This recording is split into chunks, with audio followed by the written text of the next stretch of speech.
Disclaimer. The information and education material contained herein is meant to promote the general understanding and dialogue of GAN's processing. Such information is not meant or intended to serve as a substitute for a healthcare professional's clinical training, experience, or judgment. For patients and individuals, such information is not to be a substitute for professional medical, therapeutic, or healthcare advice or counseling. For medical issues or concerns, including decisions about medications and other treatments, readers, viewers, listeners should always consult their physician or, in serious cases, seek immediate assistance from emergency personnel. Prescription information, procedures, and use of medical devices information should be undertaken only by properly trained and certified medical personnel. We specifically disclaim any warranties, express or implied, including implied warranties of merchantability or fitness for a particular purpose. Such information is provided, as is, and is believed to be accurate at the time of its publishing, but it is the viewer's job to evaluate the accuracy of any information found in this presentation. Every case presented is of their own experience, applied by themselves for themselves, and it applies to their case only. Every person experiencing health problems should seek professional medical advice and consult their course of treatment with a doctor. The processes of plasma balancing described herein are a natural process which supports the body but does not replace medical advice or therapies one is already subject to.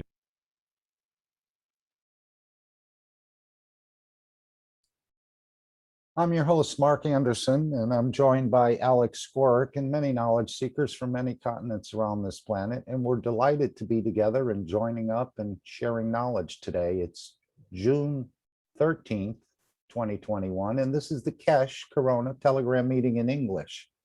We call it the North American team.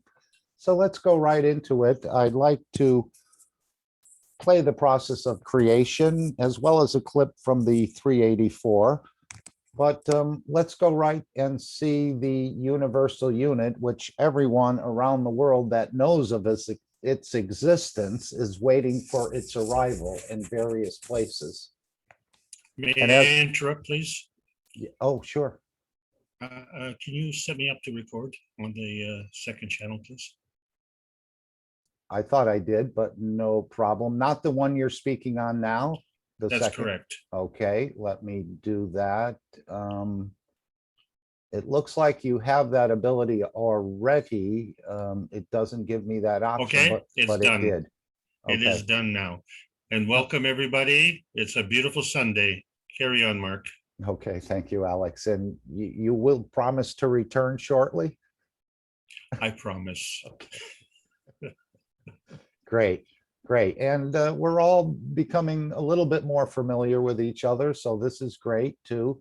And as we share knowledge, we elevate each other. And this is what it's all about. We've followed so many different thoughts or gone down so many different rabbit holes.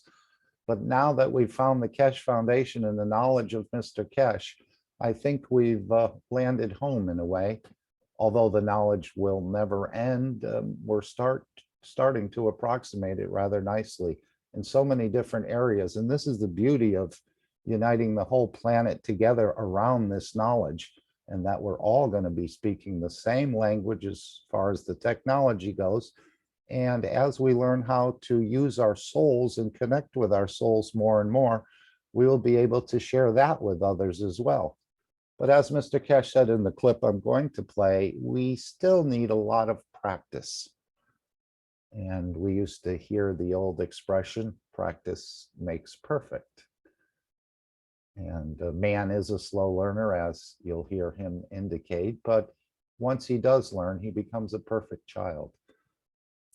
So let's see a little clip on the beautiful universal unit. But I see Liliana has just joined us from Mexico, I do believe. And Liliana, I didn't get to join you today in spraying. Would you like to make any report as we spray the Dome of Peace? Today is the day, if everyone doesn't know, that we spray at noon CEST or 6 p.m. CEST, the Dome of Peace in place until we arrive at a position of a peaceful planet. And even Mr. Keshe said we'll be putting a ring around this planet at some point. So it may be similar to a universal unit or something, But I think our spraying and our intentions has a great effect. And it's almost like a precursor to something bigger that's going to be happening on this planet. So feel free to participate as you choose the time, and it's a coordinated spraying. But in Mexico, they're doing something with video, and they're spraying together, and they're making it into, I believe, hopefully for the television station, NCG or KFTV International. And Ms. Lopez, would you like to make any comments on that today, unless I'm mixed up on something here? Liliana, is there anything you'd like to share regarding spraying the Peace Dome into place? And if not, we'll go right to the universal unit, which again, this is it's so far beyond anything that has ever been created, according to Mr. Keshe, in the universe, as a device that can do so many things we're not even aware of it. But even the universal community may look at us as aliens, because this technology that's being provided is so far advanced, it's, I guess, even past some of the things the universal community is able to do. So let's go right and see this very special creation of Mr. Keshe. And again, this cannot be duplicated, although it will be tried to be copied, but that won't work probably at all, because this technology is very proprietary. And perhaps when man is ready, we will understand more of how it actually works and interacts.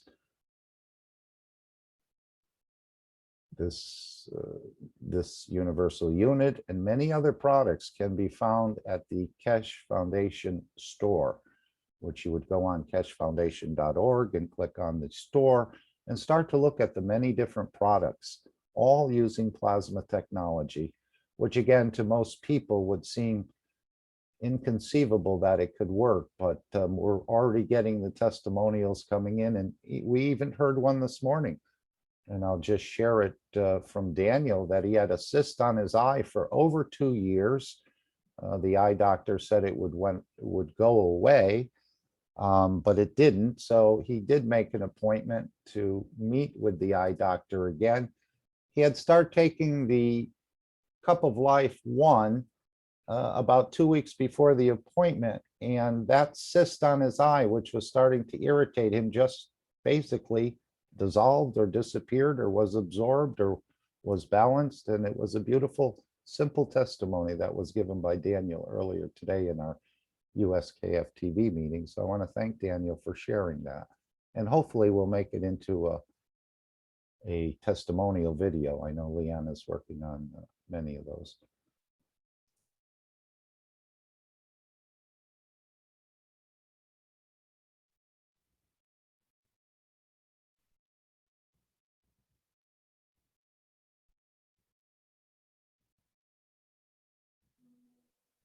Innovative, revolutionary, stellar development, purest universal knowledge in a transformative, futuristic design.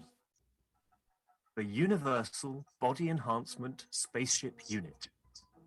The very first new evolutionary spaceship technology has been rolled out for mass production. Our Universal Body Enhancement Spaceship Unit is constructed from high-quality materials carefully selected by our team of experts.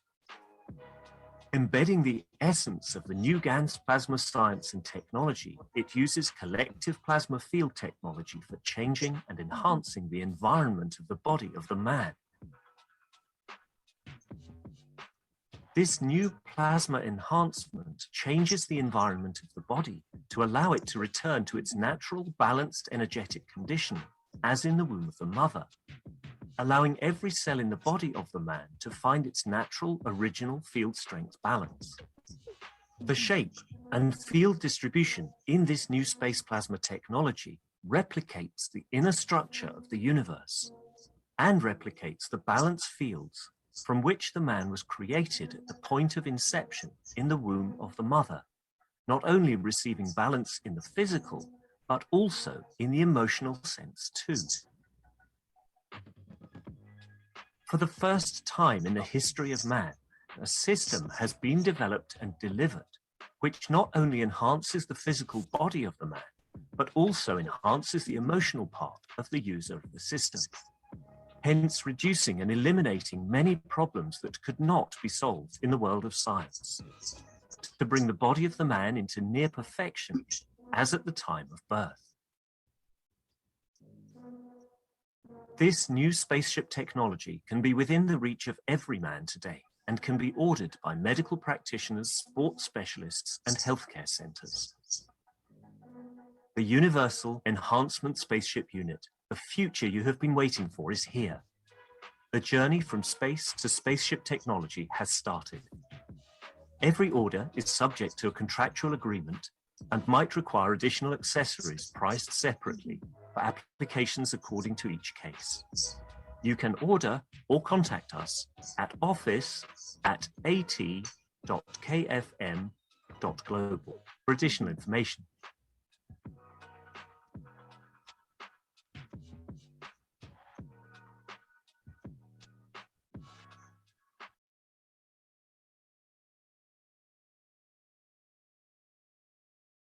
And as we know, Mr. Keshe has pointed out, you don't need to understand fully how a cell phone works to be able to avail yourself of that. And it's the same with the universal unit. You don't need to know exactly how it works other than it's bringing balanced fields and it's elevating the physicality as well as the soul of the man. So we're all looking very forward to this first time in the history of the universe that a device like this has been delivered anywhere. So we're all very fortunate to be sort of even aware of it, even though they're not quite out yet, but they are coming and they will be introduced shortly. But again, being processed, we call it a process. It's not just a one-time visit into the unit, but you're going to, as I understand it, have to want to let go of whatever it is that you don't want. If I offer you $1 and you don't want to take it, you will not receive. So if you're going in there to balance something with hearing or with eyesight or with other parts of the physicality, you're going to want to have to receive, as I understand it, because if you don't want to receive from this unit, you'll come out in the same condition you went in. So there's a lot in understanding of the receiving of the balancing as well. I'd like to play the cycle of creation, which we've all seen many times, but let's see it again, as every time we watch some of these things or listen to some of these things Mr. Keshe has brought about, we do come into a higher level of understanding of what is actually being said, and maybe you might even pick up something that you missed the last time you heard it. So this is called the cycle of creation.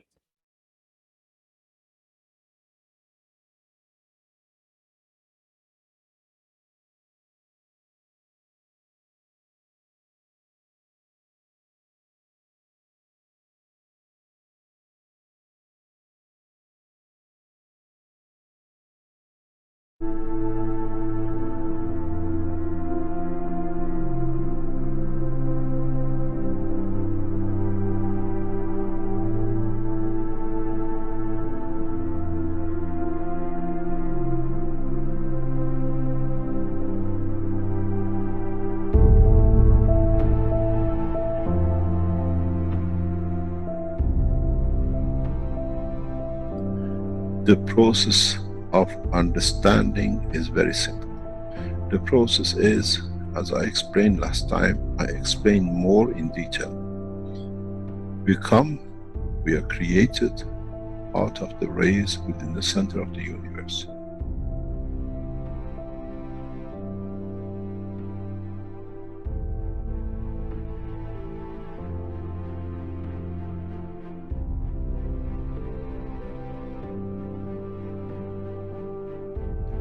In interaction and reduction in strength and division by the strength in certain strength fields, in collection of the totality of the expansion of the universe, some energies, some dynamic fields have come together. Over billions of years, these fields lead to the creation of what we call the sun.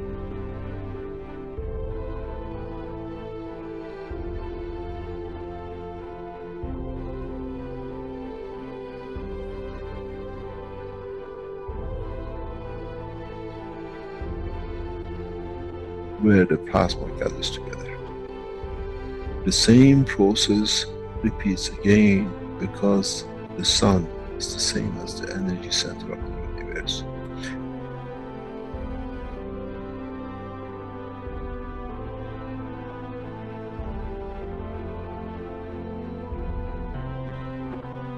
Now, the heavier, the larger amount of the energy which is collected in this span of the universe, we call the sun, that it radiates out, does the same thing again.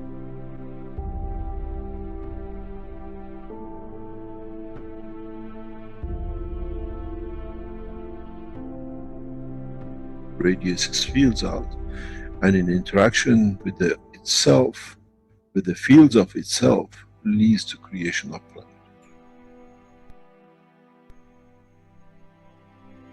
In that process of the creation of planet, the same process happens again.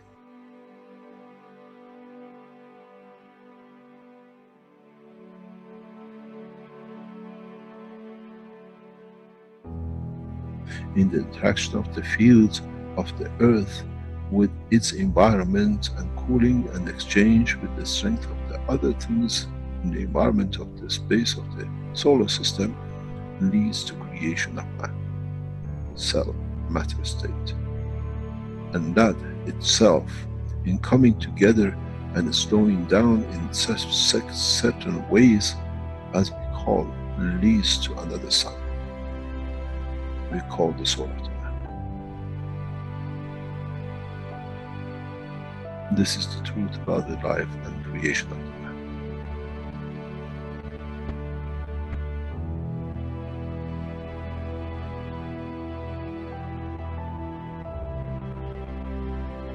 But if the soul of the man can understand and absorb and be correct with his conduct, he can become the strength of the fields and carry the strength of the field of the planet which came to its creation. And if the soul can understand with the same process, can interact, can be correct, can absorb with itself the totality of the strength of what it needs, he shall become the sun.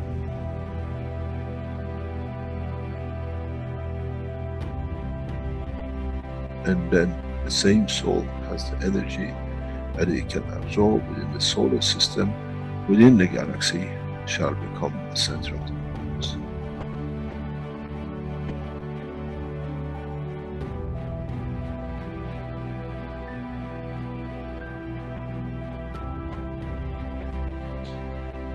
This happens on earth, we call it the rain. Come from, goes back to.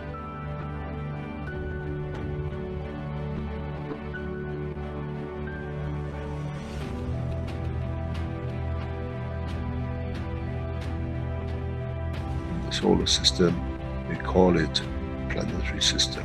We come from the rays, we become the planet, and we go back to the mother.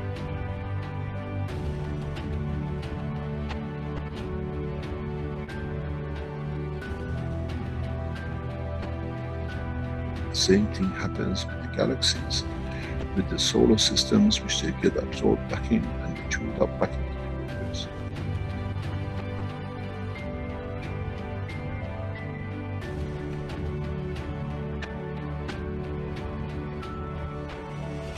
The life, the process of existence in the universe is the same. It doesn't matter on what exchange or what extent.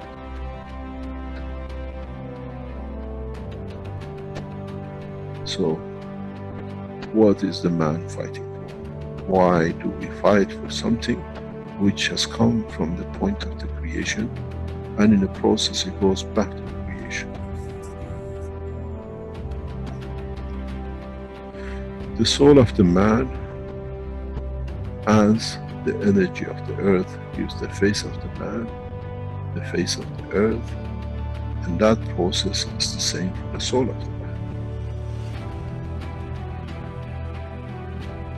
Our soul, in reduction in strength, in interaction with the emotion of the field of the environment, leads to manifestation of the existence of the man.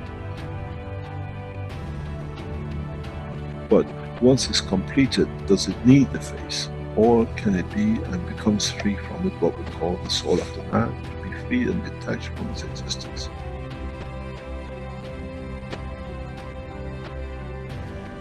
Our soul is part of the process of the creation. The key to one question, who man shall be in the future, to be answered. As we saw, the sun became the earth, and as we saw, the earth became the man's soul. What would be the destiny of the soul of the man now becomes free at the point of departure from physicality.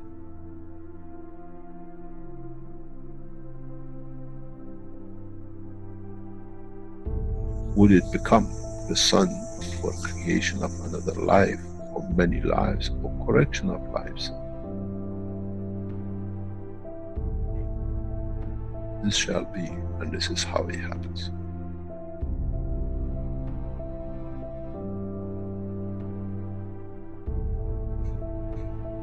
When you create a soul which is not correct, which is misconduct by itself, cannot give, it leads to the creation of this next cycle of creation, which has started the wrong way, the wrong strength.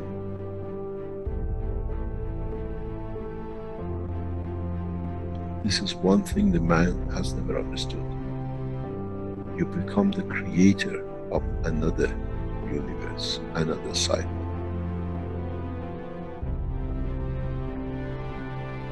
And this is what you have to judge within the structure of the soul of the man. What would I like that cycle to be? In the physical life, we create children.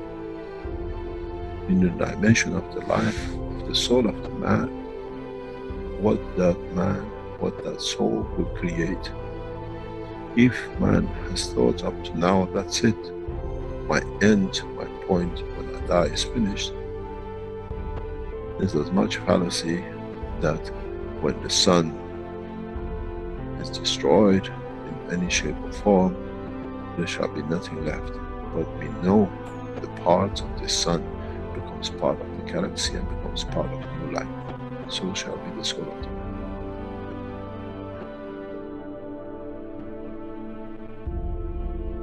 The judgment of the man has to be according to what he sees the future his soul can conduct to be. The day of judgment is for the man, not in front of the Creator. That what my soul judges to be and what shall create.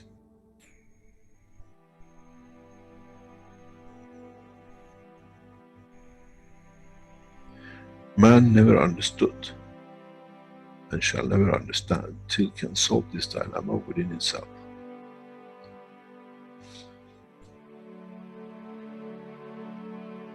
The reality is very, very, very real.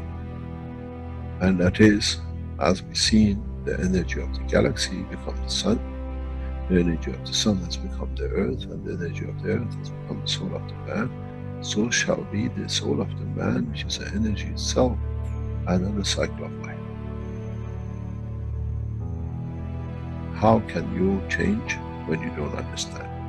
How can you change the process of understanding if you do not understand the process of the creation? Do we need to extend the understanding of the man that what is the future he brings? We care about our children, what education they get, what they wear, how happy they'll be, where they sleep. Now the man has to be careful and consider, what life shall my soul create? Because those are the children of your soul. As we see, the rays of the sun has become a planet and 7 million children of it. 7 billion unlimited, which is growing. So the soul of the man will go through the same process. How many billions and subdivisions and sub-matter state of the physicality of the man your soul shall create? Would it be the soul of wars and conflict and ever killing? Or would it be the soul of this, let's say, solar system, which is peaceful?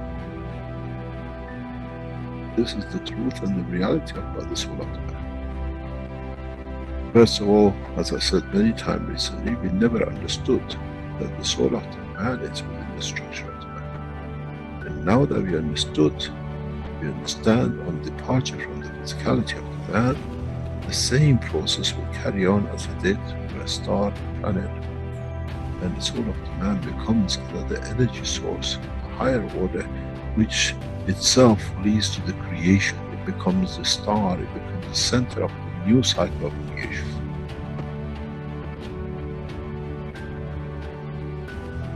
This is what the human race has to understand. The cycle actually starts at the point of death and not finishes at the point of death. In so many ways, if one understands, is as the dusts, specks of dust came together to make the earth in the solar system, so has the specks of the atoms has come to be the creator of the man. And the essence of the creation of the specks of dust on the solar system has led to the creation of the man. So shall be the fields from the soul of the man, which lead to creation of another cycle of life. What kind of life man would like to have to be created by his soul? This is the day of judgment.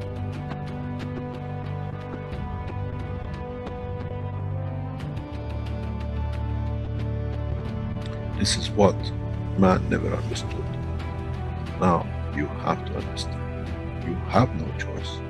Up to today you were not aware of it. From today you are aware of it. You are responsible for it. Your conduct has to be to elevate your soul.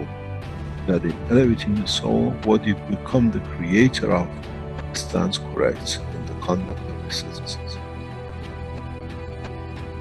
We don't give a fairy tale.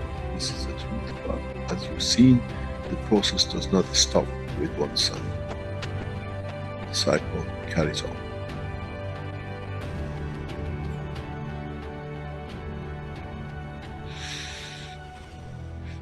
It's very interesting in how humanity, now knowing the fact, will handle the fact. It'll take decades for man to understand, and then you understand those who become the tools of war, the tools of conflict. They have less, they have nothing to start with. They have to become the dust in the solar system of the others till the day they learn more. As they cannot create a new cycle through their own soul. This is the elevation of the soul of the man. To be part of the creation of a beautiful life for the next cycle. When you don't have it, you have to become another cell in the body of the structure of the bigger, for you to be just there that it can done when you could have been the soul of the man.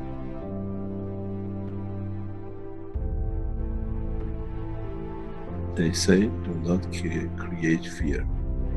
I give you the point of love for creation.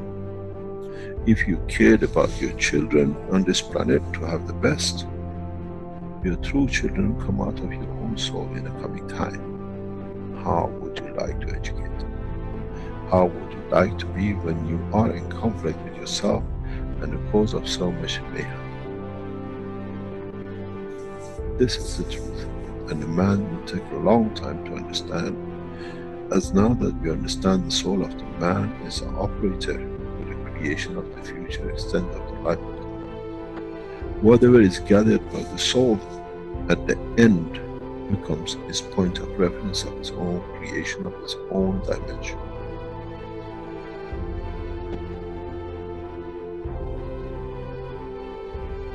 But the strangest thing is, what he creates from a soul shall become the creator of the other souls.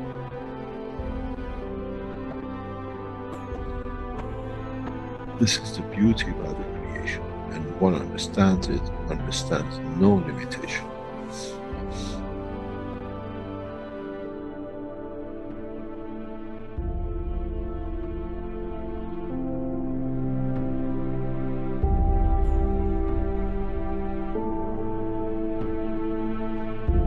Any questions?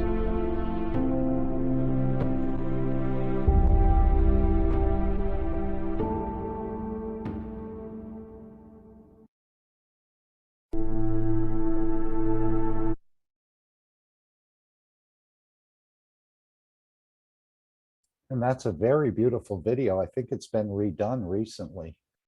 And we all want to teach this to others. We're all students as well as we're all teachers.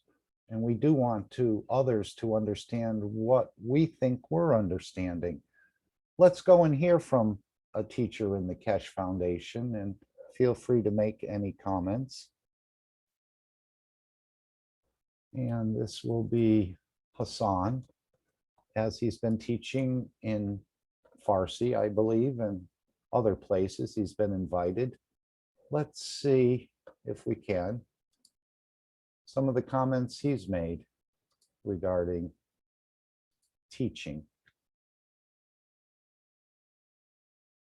Okay. If I can find it, I hope it hasn't disappeared. Here we go. And thank you, Hassan, for all your teaching, as well as all the other teachers.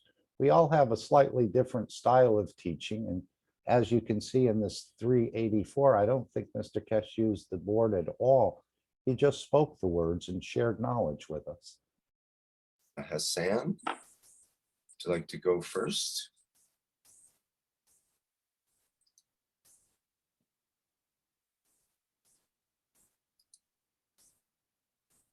You should be able to open your microphone there now, or perhaps you didn't wish to have your hand up.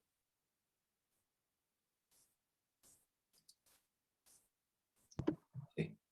Hi, Rick. Hello, Hello. Mr. Keshe. Hello, This hello, is how are Sam, you there? but I guess by mistake I raised my hand. So No my problem, every apologies. mistake is a good mistake. How are you?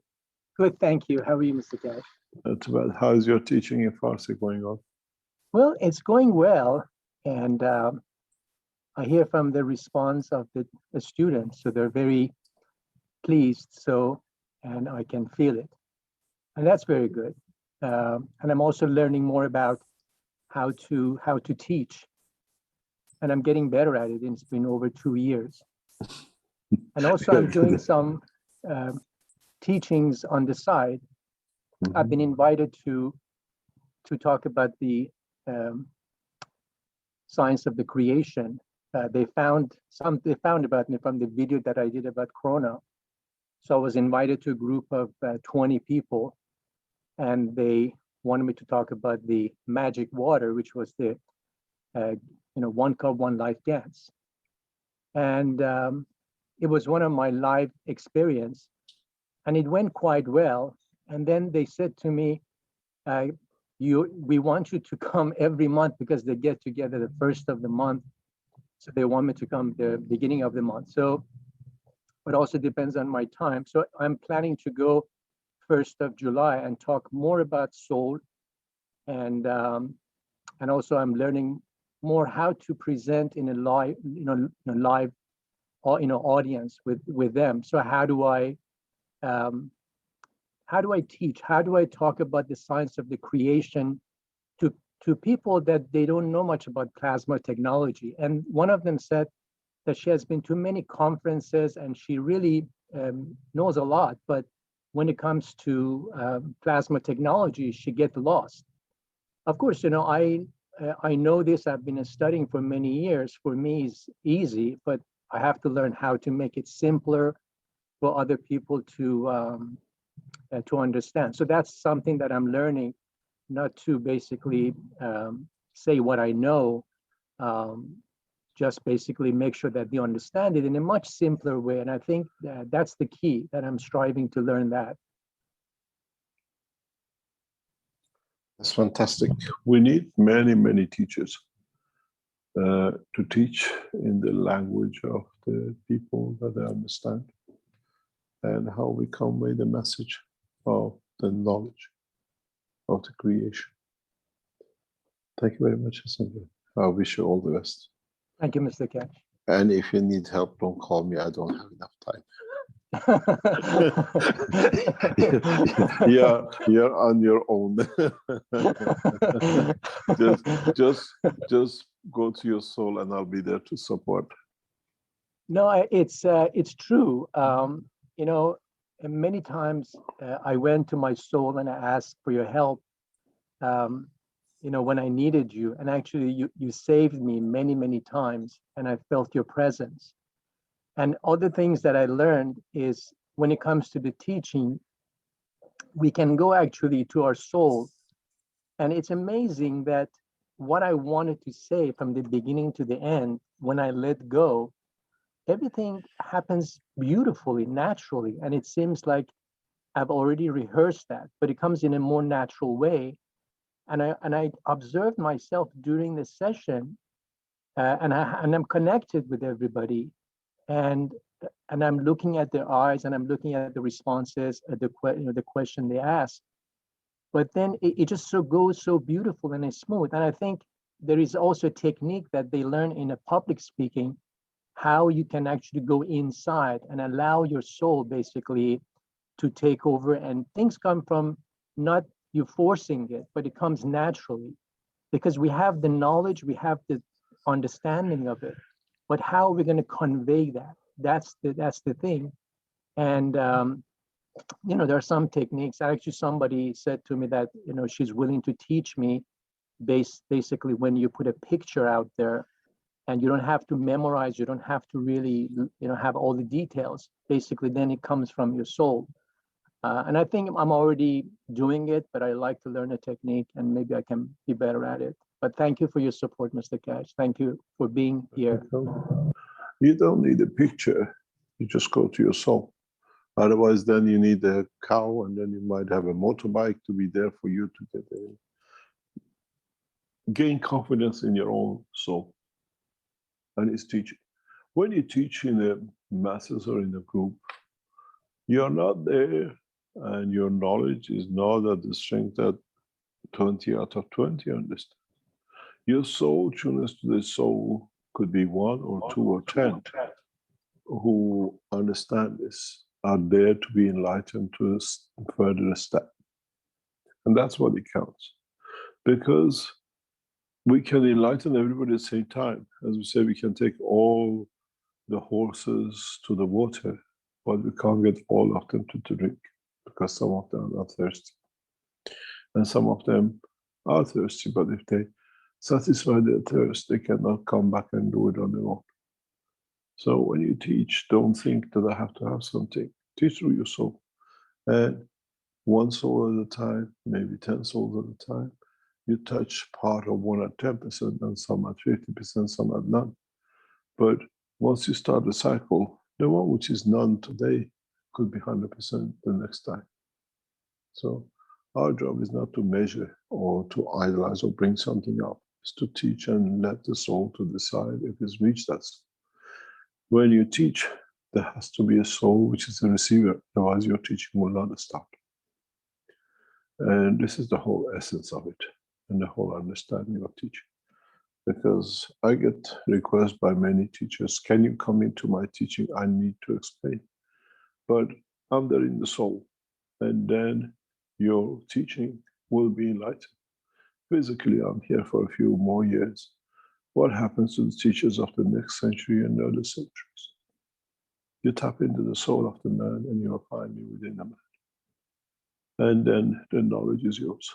The way I never use notes, I teach from the notebook of the universal knowledge. You will understand how to tap into to be accessed through me or through yourself directly to the knowledge of the universe when you understand the level of the strength of yourself. Man independence comes from the knowledge, and man is knowledgeable to the knowledge of the Creator through his soul. Man does not need no teacher unless he chooses to be guided, and hopefully those who guide man understand the knowledge of the creation independently and selflessly. When you are selfless, then you can teach unconditionally. Thank you very much, Hassan John. And I wish you all the best. Thank you, Mr. Keshe. Thank you.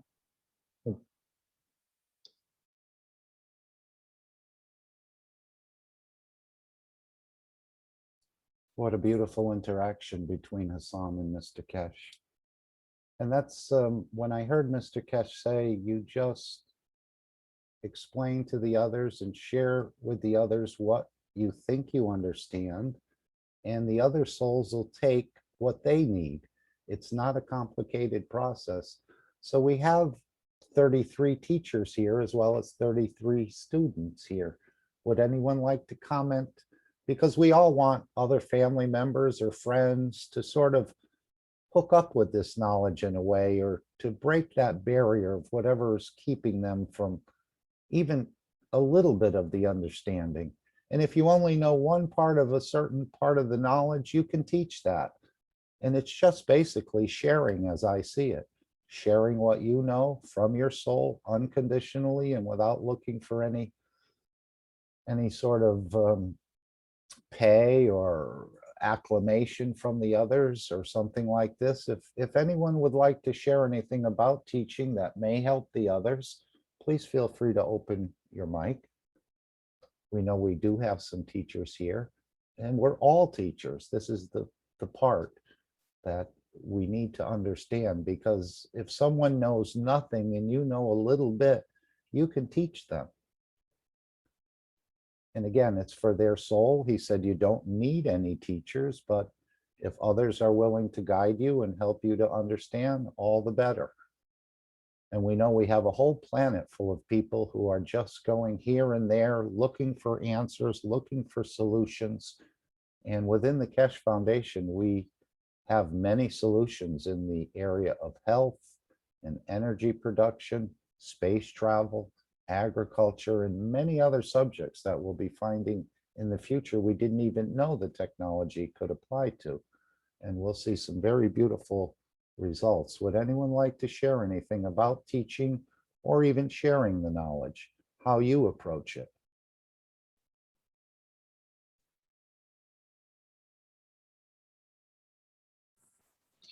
Hello, everybody. Salomea from Romania. Oh, Nice you've just become an official, well, not official, but from your soul, you've decided to share more of what Yes. you understand. And I think that's very beautiful.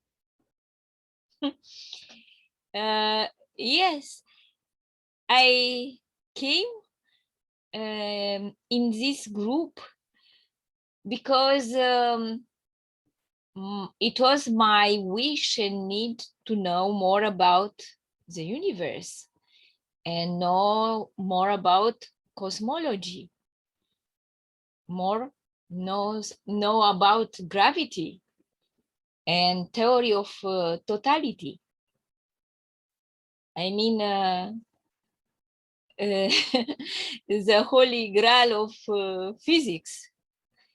And I also happy to find that Mr. Keshe was enlightened by the Holy Spirit, and he had access to bio-internet of the universe, access to the soul of the universe, to the soul of the creator. And I thought, okay, now it's time to do the same. And I start to teach from 1 month. From 1 month. 1 month ago, I start to teach in Romanian language for my colleagues from Bragadiru team. I mean, Romanian group. because they can't understand English. Many people were happy that I was able to transfer the knowledge, not only by translating, but the knowledge from regarded from my eyes, because we look at the knowledge with different eyes. And I'm so happy that I'm able to share with my team now what very generously Mr. Keshe, Rick, and especially Alex share with us, because I'm so in love with the teaching of Mr. Alex, because he was able to make a wonderful synthesis of the books of Mr. Keshe, and to make a bridge between new science and old science. And this is very helpful for everybody. So I start to advocate the teaching of Mr. Alex, because he was my first teacher, giving me a global approach of the science. And step by step, using my knowledge from my studies, various studies in different area, I start to put together and to be able to talk about different subjects and answer to the question of many knowledge seekers. And I'm happy to find an answer and to communicate at the soul level with them. And also with Mr. Keshe, because always I think to Mr. Keshe when I start to teach. And also I think to all my beloved teachers like Dean and Jalal, and here in North American from all of you, Brazilian team, Italian team, all together as one family.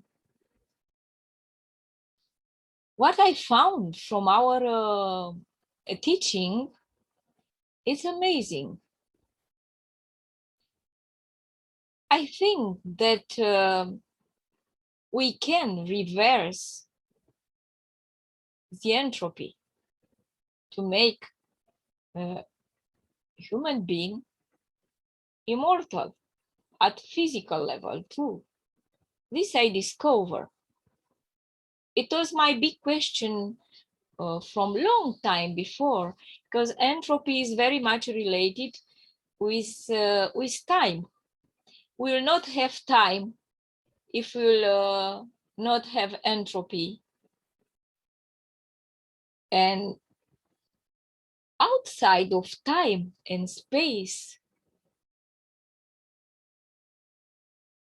there is not entropy. Outside of time and space, everything is at once. We don't have future, we don't have past. Everything, it's only present. And when I am saying I am present, this means that we can reach every field of the universe, of the universal total field of the universe, the primordial field of the universe at once. With our soul, we expand our soul, we expand our consciousness and subconsciousness, unconsciousness is in English, and we can reach the dimensions of the universe. So we become totality if we are aware. Most important is to be aware. If we are not aware, we can't do anything on this earth and outside of earth. I think that this travel outside of our body, it's a travel inside our body, because we expand, and our consciousness and soul expanded, reach all cups of the universe. We have 7 cups of the universe, and we interact with each cup of the universe.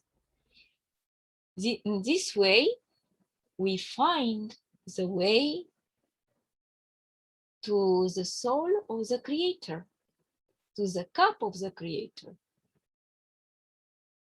For me, it's very important to discover that I am created from the divine race of the creator, mother and father,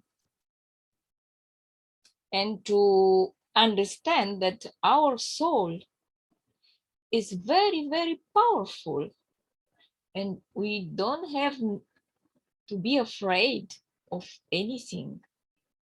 We just have to replace fear with love.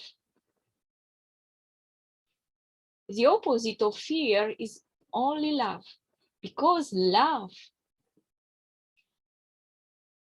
and peace are the perfect fields of the harmony of the universe. For me, peace means equilibrium between gravitational and magnetical. For me, peace means that we have to be united. If we have 2 parts and these parts start to compete and not cooperate, we will not have peace.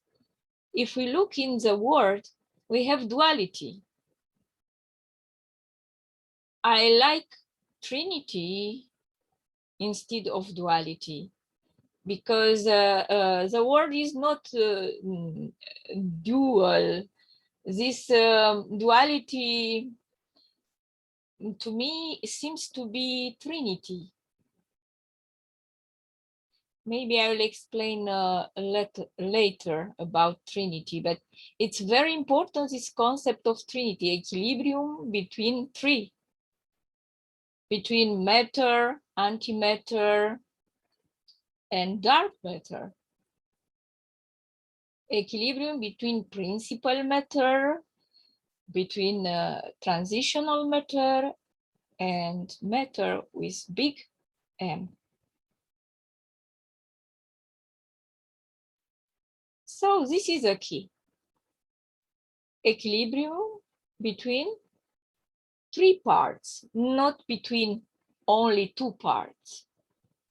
It's equilibrium between creator, Eva or Mitra, and the Holy Spirit.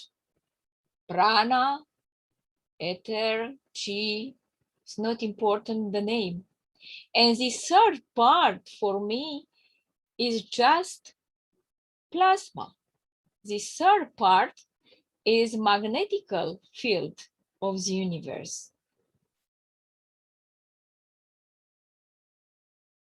This 3rd part is the life engine, is like the spirit of the soul. Everything in this world has a spirit. So, engine of the soul, and everything on this earth, including the smallest part of the atom, electron, proton, quarks, and so on, they have soul.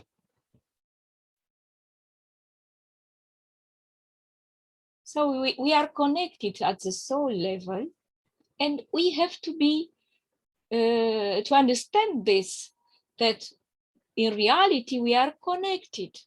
If we will try to disconnect all from this totality, this unity, it's against nature. And this will create disorder. Disorder in the universe and disorder in our human universe. Because human being is a small universe. We are the universe.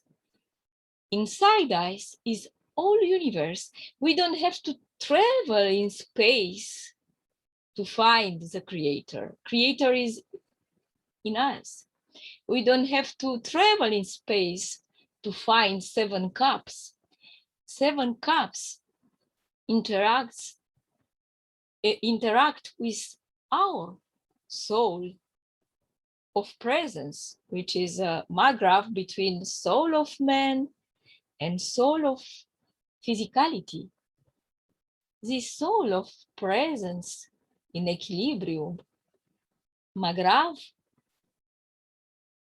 is able to create peace. Presence related with presence everywhere. So our soul is everywhere. If Mr. Keshe is not here, or Mr. Alex is not here, or other friends of us are not here in our gathering, I mean, we are still connected. Reality is connected. We are a common soul, like a neutron. We are a primordial neutron. And this neutron has different intensity and different flavors. But in essence, we are a soul. We are a common neutron of the universe.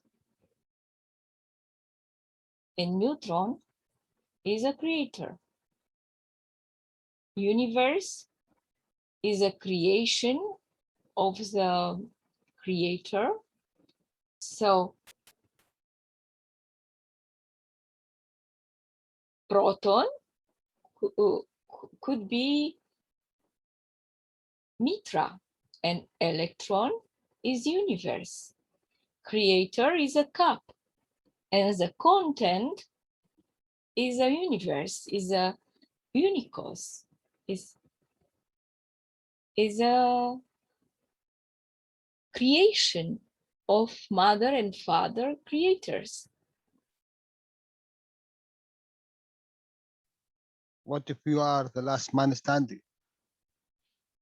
Yes. Then what you will do? What I will do? She'll look to her soul for the advice, since the soul carries all the knowledge of the universe. Yes. Thank you for coming in, Jalal. Jalal, if I will be the last man, human being, you mean, in the universe? Yeah.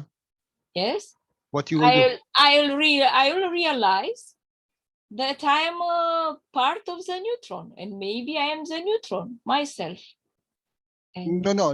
I will split. Wait. I will split in a proton and neutron, and I will start a new creation. Why don't you do it now? Right now? Yes. I'm creating with you. Yes, yes, because you know why? Because yes. we used to interact with the others. Yes. But if you are the last man standing, you need to interact with yourself. So Yeah. find yourself and interact with it. And this is the point of the teacher. Yes, you are right, my dear friend.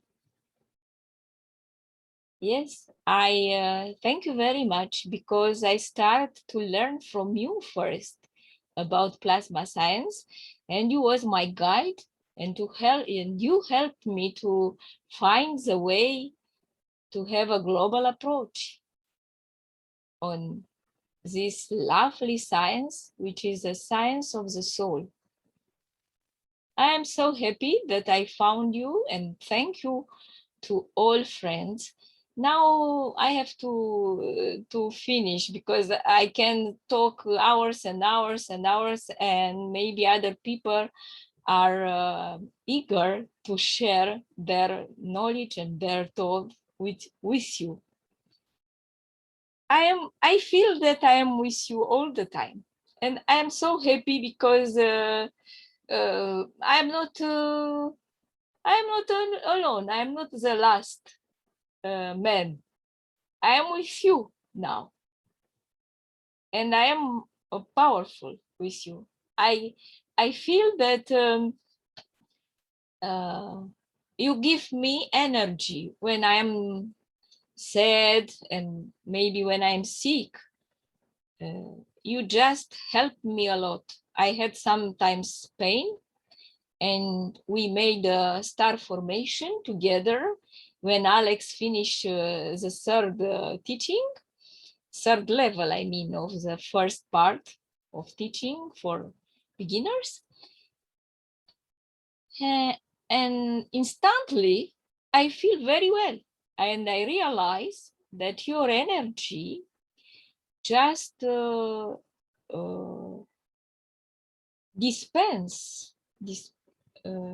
dilute my pain.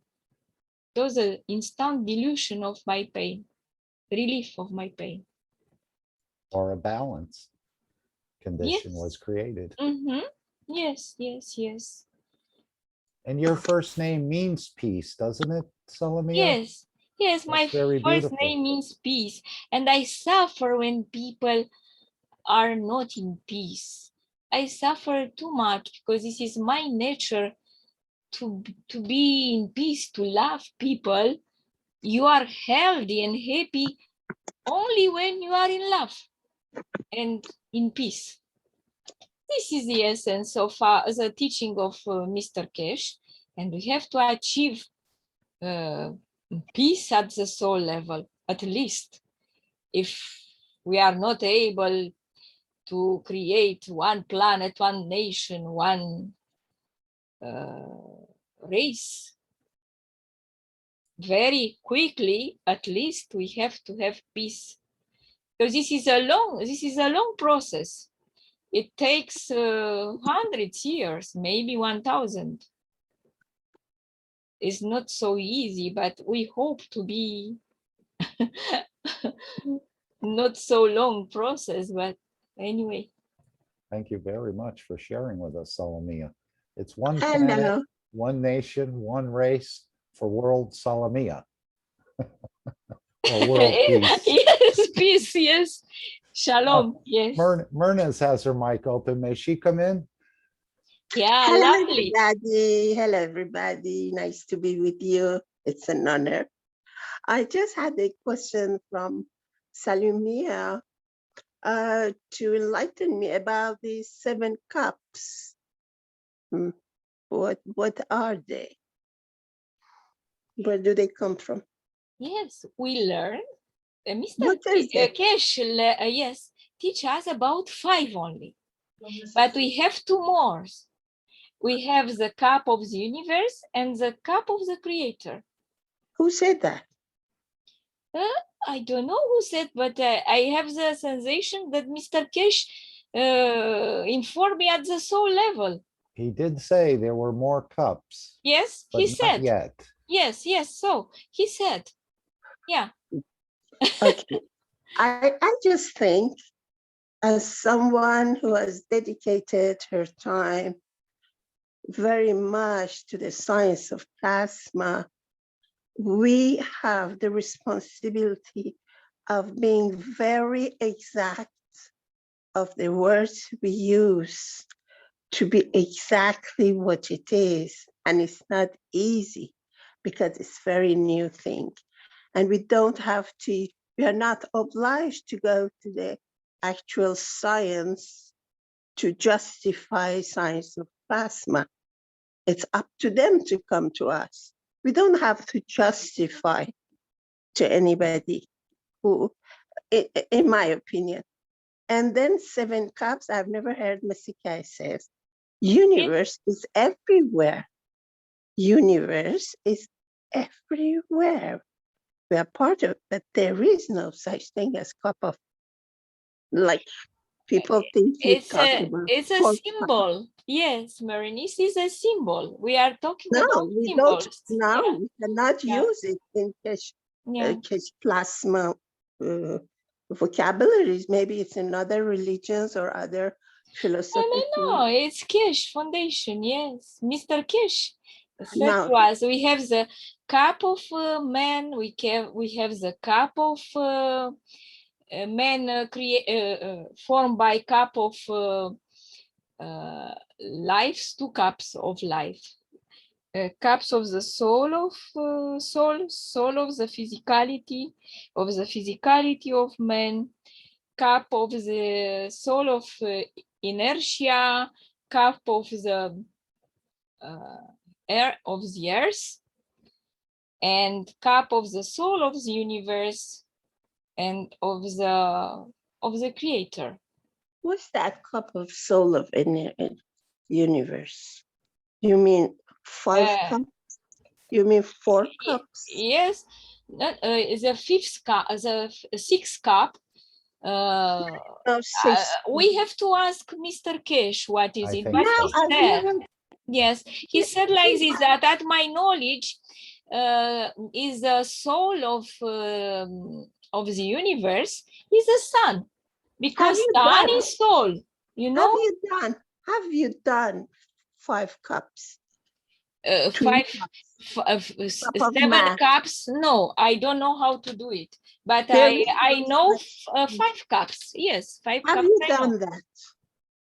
Have you done the 4 cups? Have you done the cups of horizontal or vertical or material, gas, and things like that? That's all he talked about. But 7 cups. So why not 8 cups? But don't already have I don't know, but Mr. Keshe said to us 7. I don't know why. No, be careful. You're talking about a new science. You're new in this. There are people who have been here 8 years more, and they are very careful about how to pass this knowledge. We're not supposed to add. It doesn't help people. We have to help them do the things. It's not just the science of words. It's just science of action, feeling, learning. Yes, but maybe you, excuse me, Berenice. Travel by feeling. So it's just not the word of peace. It just is by step feeling it while we are doing the cups, while we are getting close to each sentence of Mr. Keshe and understanding and comprendre, like it's part of us. When it is part of us, then we can tell it to others.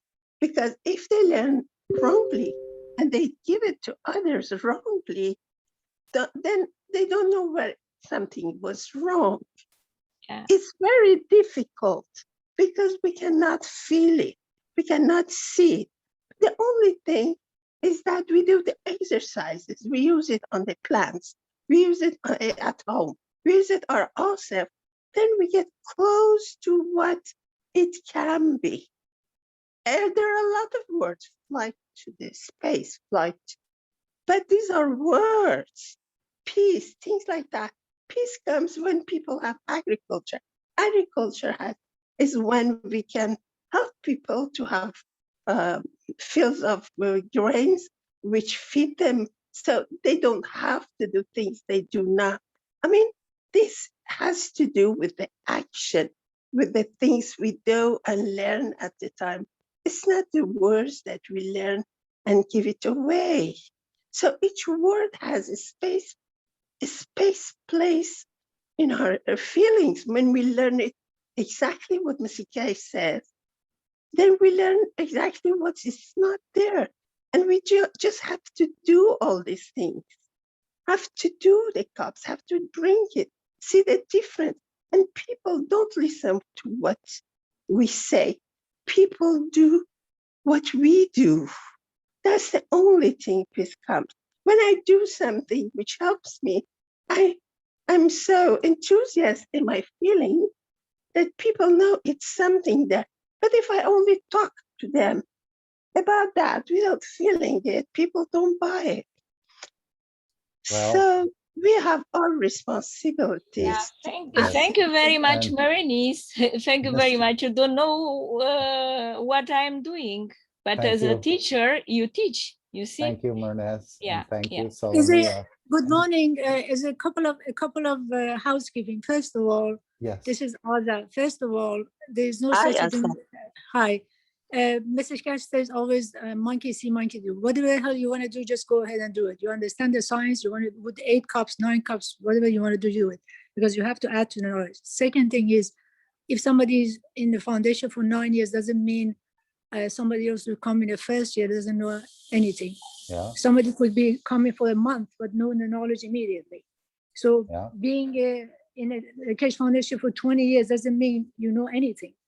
You could be, didn't recognize the knowledge. So it has these rules and regulation, it shouldn't be, because we're not religion, we're not a cult. And there's no rules and regulation. You understand the knowledge, you can expand it any way you like. So we can't just create rules and according to what my feel or my belief is. The minute you believe something, you actually close the door to yourself. Nobody believes anything. Thank you for clarifying for all of us. And as Yeah, I mean, Mr. you Keshe, understand. You know- understand the knowledge. Go create anything you want, because by trying, by doing, by inventing, by imagining, you can create something new. Because this is a new knowledge. If you just want to go by what Mr. Keshe says, like word by word, then you can never expand the knowledge. I agree with you. I think in doing it, we feel it. And that's what I was saying. And when we do it, we know what we're talking about somehow. We use a lot of words like peace and everything. And I think that this comes with the feeling of plasma, with getting in touch with it in our heart. That's all. And don't Like- forget, when we go out into the universe, Mr. Keshe, in this 384, I don't think I'll have a chance to play it. I think Alex is probably waiting to come in. But he said, you're going to understand like I understand. You're going to know like I know. You're going to feel like I feel. You're going to carry the knowledge and everything that I carry. And the creator is going to work through the knowledge of man as a creator in all different parts of the universe. So we are going to get to that point where we know quite a bit more, and we do already. He keeps referring to go back into your soul because it carries all the knowledge. So all of us have all of this knowledge. And if I may divert to someone else, the beautiful soul of Diane, where she said, the thought of teaching overwhelms me, approaching the possibility as sharing what I have learned from Mr. Keshe helps me. Would you like to say anything else, Diane? Thank you for being here. And thank you, Mernez, Azar, and Salamia. Apparently the women are starting to take charge. And I think this is going to be a good thing because the men have screwed it up for quite a long time on this planet. So we are going to see, not that there won't be differences and ideas and so on, but we're going to go out into the universe and carry the knowledge that Mr. Keshe carries, as his soul is probably, our soul is built on top of the soul of the creator. So thank you all for sharing.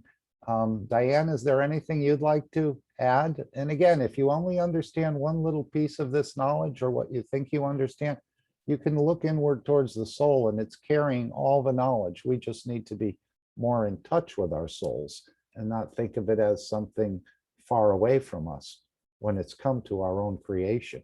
It knows it, as Mr. Keshe said, it has a double PhD or whatever in all of this knowledge. So we just need to, and this is the way he's asking us to go, is to turn into your soul or turn inward into your soul. Thank you for sharing. I think that was good. Alex or Diane, if you'd like to say anything, and this may help you to open up a little, Diane, if you'd like to.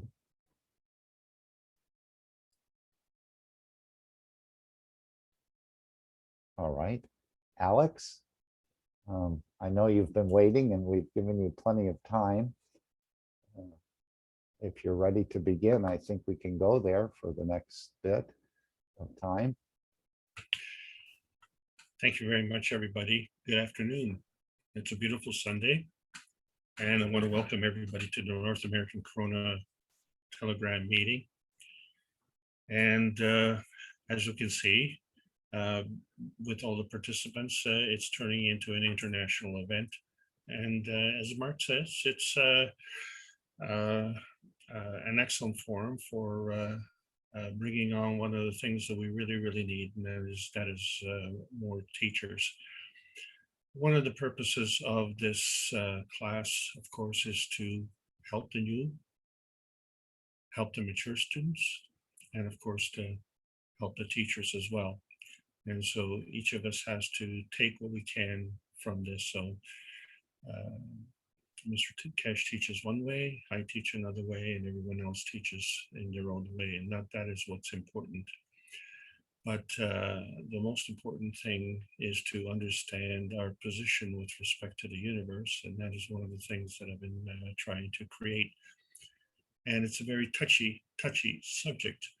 And before we get into that, Mark, may I read the disclaimer, please? If you'd like me to play it, I can do that, but I'll have to take the screen back. Is that okay? Let me just go through it. Yes, go right ahead. We're here, and we have to do this because this is the situation in our physical planet. This information and education material contained herein is meant to promote the general understanding and dialogue of GANS processing. Such information is not meant or intended to serve as a substitute for healthcare professionals' clinical training, experience, or judgment. For patients and individuals, such information is not to be a substitute for professional medical, therapeutic, or healthcare advice or counseling. For medical issues or concerns, including decisions about medications and other treatments, readers, viewers, listeners should always consult their physician or, in serious cases, seek immediate assistance from emergency personnel.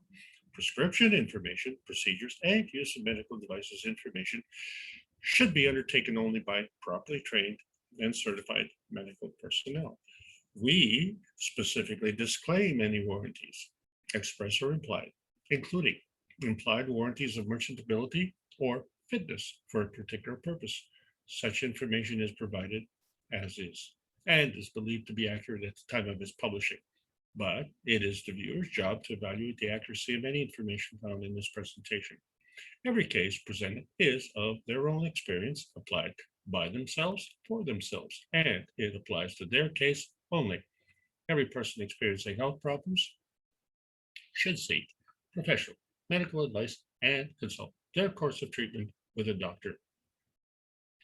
The processes of plasma balancing described herein are a natural process which supports the body but does not replace medical advice or therapies one is already subject to. This is a presentation of, as part of KFTV Canada. It is also part of the Keshe Foundation US and the Keshe Foundation Mexico. In other words, we are part of a global community, and very soon the flags will be coming down, as we can see with the Keshe Foundation Hispanic community, which transcends many, many nations. So this is the #1 boundary in our communication. and today we will be talking a lot about communication. So in our society, language is a real hindrance.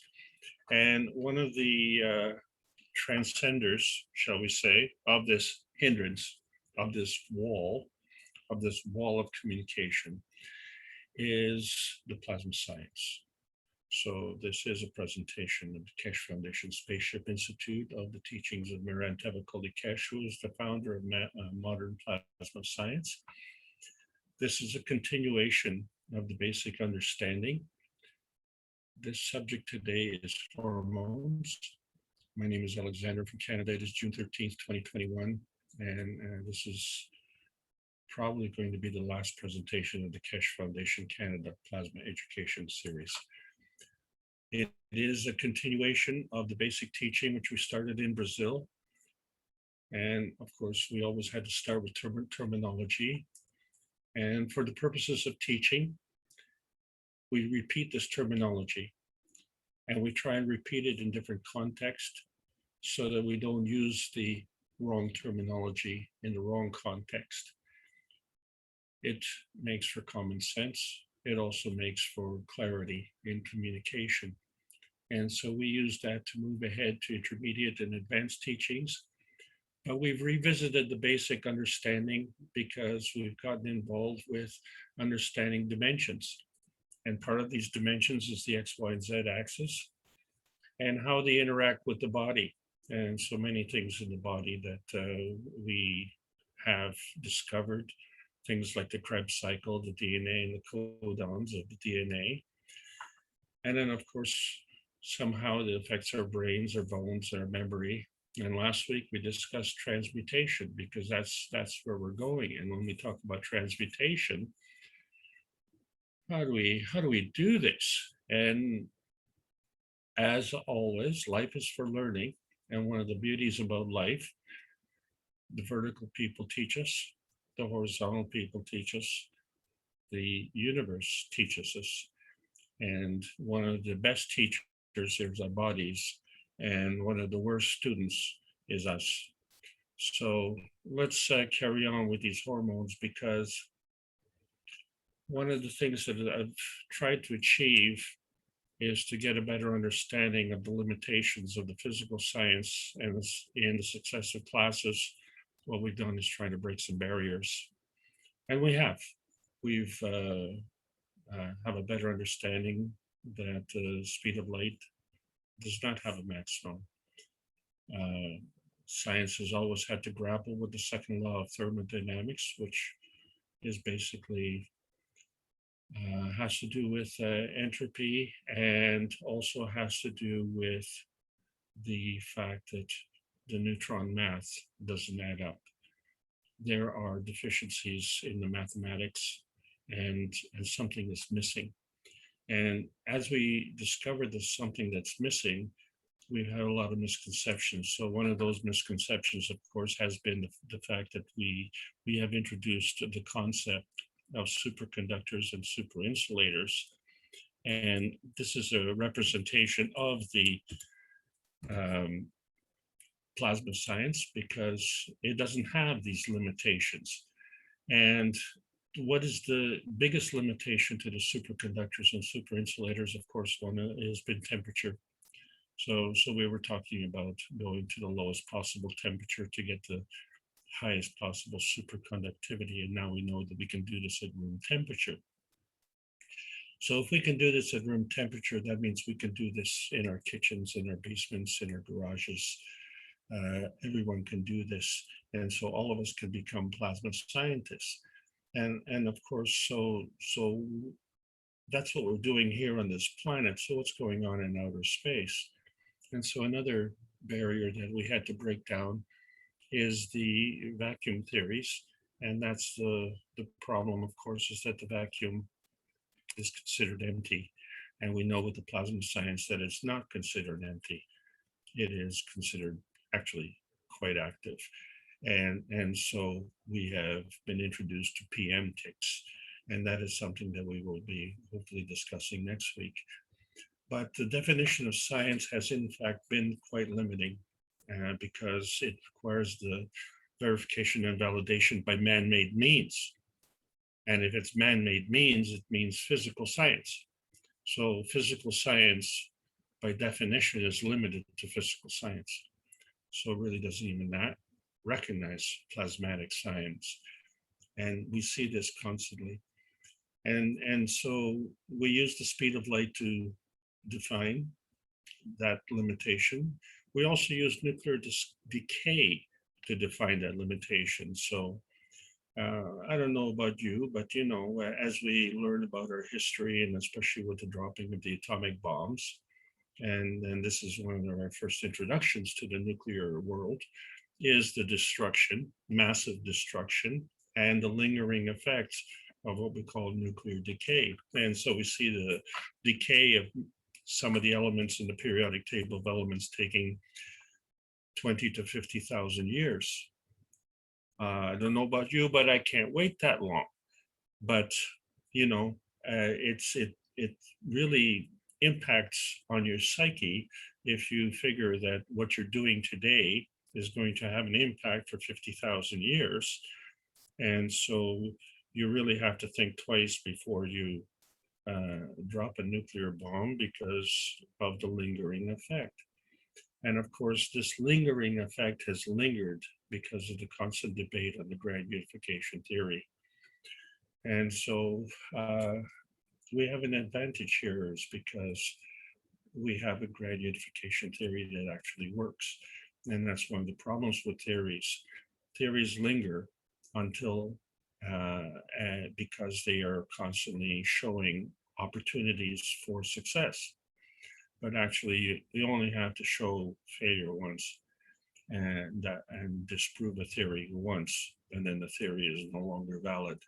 And so we carry a lot of these theories with us, and rightly so, because the majority of us are not knowledgeable enough to challenge the science. So we have to look at our society and see the failures of our society to understand that there are barriers. And we are all seeking success, aren't we? So why are we having these barriers? And so all that does is it shows us what's going on here. We were attracted to the plasma science with the cups of life, and now we're confronted with having to understand the creation of matter and the universal order of the creation of matter. And you know, why do we have to introduce this into our life? You know, why is that important? Well, why isn't it important? I think that's why we're here. If you don't know why you're here, then here's a good answer. And as opposed to what? And this is what we always have to ask. We have to ask what is on the other side. And so we find that in the basis of the plasma science, understanding that there are two sides, magnetical and gravitational, and this is part of natural plasma. And we've had luck in that we've had an opportunity to witness this in our homes, in introducing nanostate and introducing gas state. And so last week we did revisit nanostate, and this week we're going to revisit a little bit of gas state. But we understand that energy is always in motion. And as we go from state to state, we're not talking about jamming on the accelerator and going from 0 to 60 kilometers an hour. We're talking about going from 0 to 100 to 1,000 to 10,000 by orders of magnitude, leaps and bounds. And this is changing the rules of the game. So the rules of the game are limited in many ways by geometries and dimensions. And so we talk about how we go through these dimensions. And one of the ways that we transcend these dimensions is by introducing dynamism. And that is the topic today. Oh, I know you thought it was hormones, but you see, we've gone through a transition, introduced more technology to understand the principal matter, amino acids and the star formations and how plasma states come about. But nothing is working on its own. Things are always working in combination with other things. And so that is where the dynamic plasma state comes in. But the dynamic plasma state is non-tangibility. And everything that we've been taught shall we say, in the old physics, has to do with artifacts. When I say artifacts, this is what's left over from the dynamic plasma state, you see. And if it's left over, it's not that it's garbage, it's an artifact. It is a semblance of a predetermination. And that predetermination comes from the non-tangibility into the tangibility. So in many ways, we as humans are just a residue. And what it is a residue of the conversion from the dynamic plasmatic state to the matter state, which is the lowest energy level. And so how do we go through these various states? So we understand that energy does travel in packages and parcels. And when it gets to a common denominator, it starts to gather. And through the gathering, it grows. But it grows in a sequence. And so part of the energy dimensions is providing sequences. And this sequence providing comes from what we call a plasma feeding. Well, how do we feed with the plasma? And this has been all part of the learning curve. So we've had to introduce more terminology and understand the difference between your basic 3 dimensions, which is your X, Y, and Z axis. And we see that it isn't linear. It involves rotation, it involves polarity, and it involves field strength. And we call these 3 transmission, transition, and transmutation. And last week we found that there's a real problem with the transmutation because we have different kinds of transmutation. One is a transformation and the other is the transportation. And so how does that fit in? How do we bridge this? What are we bridging actually? We're bridging between the physicality and the plasma. So you see, the plasma is at the core of the physicality. And we're constantly seeking a positioning and a repositioning. And it is this repositioning, which is the dynamic plasma, the interaction between the plasmatic cores. And so this interaction is energy in motion. And in order for energy to have a motion, it has to have a charge. And so the determination of how it goes through these various geometries is based on this charge. And we find that there are ranges, and we can transcend these various ranges. And these ranges transcend between the physical, the emotional, and the soul. And so we find that this whole process is not only part of creation, but it's part of co-creation. And so we look at, there's something still missing. There's something in between. And we've tried to identify this in-betweenness as the emotion of presence. And so what that means is, in one context, it's the emotion of presence between the emotion of the past and the emotion of the future. So our representation of the past is determined by our present, and our preparation for the future is determined by our present.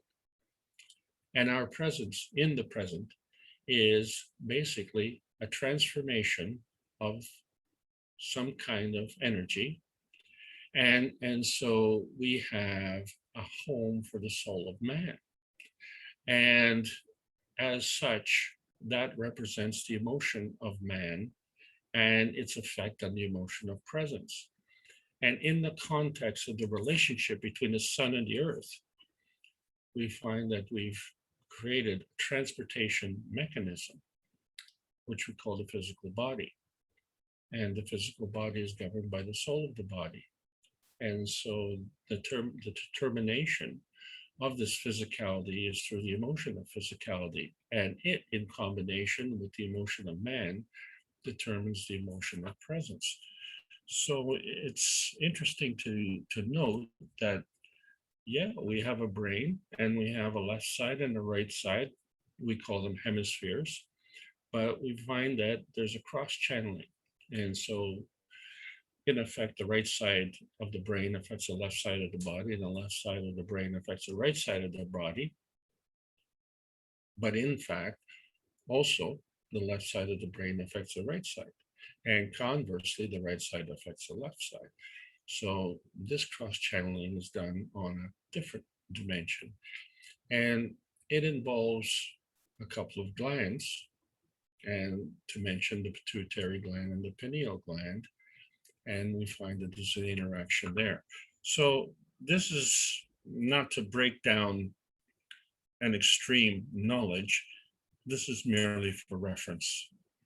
You see, because the thing is that when we look at the relationship between the soul of the man and the soul of the body, and we compare that to the soul of the sun and the soul of the earth, so we see that we have a different way of operating in our brain as we do in our body.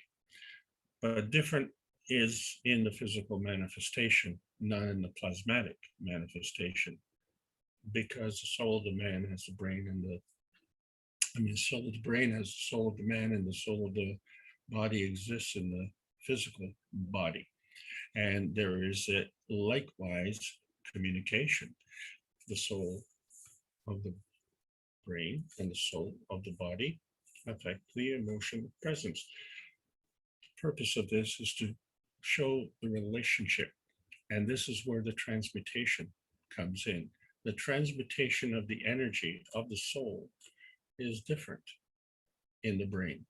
It's a transmutation of energy, which then has a capability of being interpreted in the body. And so we use both the brain and the body as a form of transportation. Now we have to figure out some more skills and ways to do this, because what's missing is the basic understanding of the plasma science. And I review this every week because it all has to do with, as I say, the transmutation, which represents field strength. So if we're talking about field strength, then we have to understand that this is a magnetical field and it bounces off of the gravitational field. And when we get this balanced position, that's called the maggrav. And it is in the process of understanding that the magnetical is a giving and the gravitational is a taking, is how energy continues in motion. But then we also have to understand that it's not just a giving and taking from ourselves, but we have to give and take to others. So in other words, there is a dependency. There's a plasmatic dependency between one maggrav and another maggrav. And so how this energy moves is fundamental to our knowledge. And so we become sometimes mentally blocked because we simply cannot see the difference between the core component of the electron, which we understand is magnetical, and the core component of the neutron, which is gravitational. And we can't see the difference. And the reason, I don't know, it's one of the most difficult things to see. And I understand that because we have to compare the two and understand what the difference is. One is magnetical and one is gravitational. So what's the problem here? The problem is to understand that it's a two-way street. Attraction and repulsion work together. And if we say attraction first and attraction repulsion combination, then as we become and get the energy, and this energy becomes an excess, then that becomes magnetical. And if we repel more energy than we attract, then we create an environment where we need more energy. So the giving is first, and then comes the gravitational. The balance point between the attraction and the repulsion is called a maggrav. The excess is either magnetical, the excess is either gravitational. This is the point. So we have to understand that there is a basis of a maggrav, and then there's a direction of flow from there. So this is where we're going from the plasma to the dynamism of the plasma, and then to the manifestation. So we have to get a few things to understand. when we look at the universal order of the creation of the universe, the rules are the same. The whole universe exists from energy, and energy has a charge. It's in motion, and it is always in motion. And when we say in motion, that means that means motion between plasmatic fields. So everything that we're looking in these pictures here is basically non-visible to the naked eye, but it's there. And you know that it's there because you were born. It is after we were born that we figured out that there's a reality and there's a manifestation of reality. So we have to understand what that means. And we repeat that. Two fields come together to form another. It is the formation of any field that is the manifestation. And this manifestation constantly gets fed. And so the plasma is what does the feeding. And the plasma is what feeds and leads to the manifestation. But the manifestation may be non-tangible or tangible, may be non-visible or visible. So therefore, by definition, may be plasmatic or physical, may be dark matter or light matter. In other words, there is a plasmatic reality and there is a physical reality, both of which are a form artifact of the plasma feeding manifestation. So the emotion of presence is a form artifact of energy in motion. And it's today and it's done now. In other words, we don't have to wait 20,000 years to manifest. We don't have to go through this physical limitation. Trying to understand the various energy states that we've been discussing, we find that the lowest energy state is the matter state. We relate to that as our physicality. We find the nano and the GAN state is connected to our emotional state. Then we have the plasma and the dynamics plasma states, which are connected to our souls. But we find that our souls are part of the non-visible reality, and our emotions and our physical are part of our visible reality. And they're only visible in the GANs and the nano state, but they're not visible in the emotional state. But we totally understand the emotional state, even though we can't see it. So if the matter state is the lowest energy state, by definition, that is magnetical. And if the gravitational is the highest energy state, then by definition, the soul is gravitational because that has the highest energy. And we know that because we see how things are working. When we look at the various states and how they interact, we find that not only does each energy state have a field strength, but there is a transfer state in between, which allows us to move from state to state. And that transfer state has a field strength. And collectively, they increase together by orders of magnitude. So we have been dabbling for many, many millennia in terms of heat and electricity. We've been introduced to nuclear physics. And now we're talking about plasma physics. And the difference is everyone can be involved in plasma physics. Why can everybody be involved in plasma physics? Well, because everyone has a soul. Everyone has a soul. So having the soul is not a reward for having the knowledge in terms of physicality with respect to, let's say, a degree or a diploma or having a test. There's generally speaking, at the end of these classes, there's no test. There's no test in the knowledge seekers workshops, and there's no test in these classes. Except today there will be a test, so please pay attention. The point I'm, all joking aside, there is an energy transfer state that takes us from the physical into the plasmatic. And we say the structure of the plasmatic is based on matter state, dark matter, and antimatter. And it is the link, if you will, between the plasma manifestation and the physical manifestation. So we see that we have an ability to transcend these various ranges. And interestingly enough, we can do this in various environments. So the plasmatic transcendence at the highest level is gravitational, and at the lowest level is magnetical.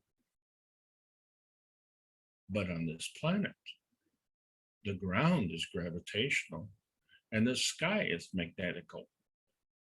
And so we are operating within the range on this planet in our physicality, in our physical transportation body. And we are able to transition these ranges. And we're also, by going from the ground to the sky, and we're also able to transmit these ranges by going from, let's say, continent to continent. So these understanding how we go through these ranges has been shown through the representation of the 5 cups of life. And we will be discussing that more in future classes down the road to see how it complements this particular fact. And that is that when we looked at the original reactors, which were actually physical reactors driven by physical motors containing physical GANs, and each of these reactors in star formation created a plasma state. And the combination of these reactors in a star formation created a dynamic plasma state. And so the top reactor was magnetical and the bottom 3 were gravitational, but there was a line in between the visible and the non-visible, the tangible and the non-tangible, the plasmatic and the physical. It's this line that is the wall, that is the barrier, that is causing us some problems, because one of the things is we know that we are on planet Earth, and we know that the Earth rotates and follows the equator in terms of its rotation. And we know that it has a North Pole and a South Pole. And we understand that energy comes in and goes out. And because it's in motion, it has to go around, but sometimes it goes through. And so whether it comes in or goes through is determined by the emission or the absorption spectra of the planet. And so it has a magnetical repulsion and it has a gravitational attraction, and it decides what the susceptibility is. So as stated, you can give, but that doesn't mean that anyone will receive. The receptor has to decide whether they accept or reject. And so this is done on the plasmatic level, which is why we say plasma can either absorb or plasma can be a barrier. And it absorbs what? It absorbs a field. And what is it a barrier of? It is a barrier of fields. And so we now understand that the Earth is operating by a set of rules, which frequently man violates. And this is one of the reasons when we look at our position in the universe, we find in the bottom right-hand corner, that tiny little red dot, that's our little tiny perfect world. And there's a whole universe out there where we know that from somewhere that universe was sourced, and from somewhere we're connected through our soul level, and somehow from the source to our soul, to our tiny perfect universe here, there is a link. And we're trying to figure out, have we got things backward or are we upside down? And that point really is not the question we need to ask. When we look at how plasma energy is transferred through the universe, we can look at other things and see inside our cells, we have amino acids, and amino acids build up into essential fats. And these essential fats, like omega-3, 6, and 9 here, have a capability of being either straight or being bent. And in the process, something is causing them to react one way or the other way. And we get impressed when we go to the circus and watch a lion tame or tame a lion, and he uses a whip and a chair. And it's a lot of entertainment. But in our cells, the successful bending and straightening of the essential fatty acids is fundamental to our continued existence in the physical state. And I don't see anybody using a whip or a chair to teach. And in fact, I don't see any teachers teaching the essential fatty acids how to do this. So they are really responding to a system that is not really visible. So we understand that there are some systems here. For instance, we have nerves. And we understand that a communication code will go along the nerve. And one nerve will be connected to another nerve. And we find that, so there's a connection. And we find that our fatty acids grow through connections. On Earth, these growth connections are based on carbon. Carbon is the connector. And from there is the fundamental part of the amino acid. And then from there, it grows. So we find that we eventually get into the periodic table of elements where we have what we've seen are kind of like physical chains, but we've been introduced to nanoparticles, which are monatomic. So they still maintain the quality of a chain, but they have the independent MAGRAV characteristic. So there are ways to communicate. So we talked about the central nervous system. We recognize an electron transport system in our bodies. We recognize an interstitial network, but still something is causing energy to flow through a certain path, and it's causing an instigation and in other words, a starting and a stopping of energy flow. And this is the hormonal network. And the hormonal network has some rules of engagement. So when we're talking about hormones, there are about 64 of them that are named. How accurate this is irrelevant. How many hormones we have is irrelevant. And some are classed as steroids, and they're all really part of hormones, and that's irrelevant. Well, I'd like to talk about really is only a few of the kind of really important hormones that are affecting our lives quite directly. And just to keep things simple, so people may be familiar with DHEA, dopamine, adrenaline, cortisol, estrogen, and testosterone. And so let's just discuss a few of these. The purpose of hormones really is either as enhancers or suppressors. So when we talk about enhancers, we actually have a couple of systems in our body, the sympathetic and the parasympathetic system, which we understand kind of as the sympathetic being the fight or flight syndrome, right? So this is fueled by adrenaline. It means get into action fast physically.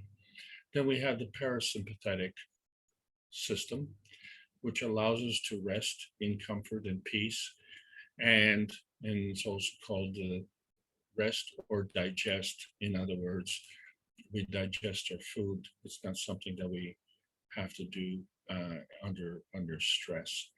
So these two systems operate automatically within our bodies, and it's a good thing because otherwise we wouldn't be able to pay attention to what I'm saying.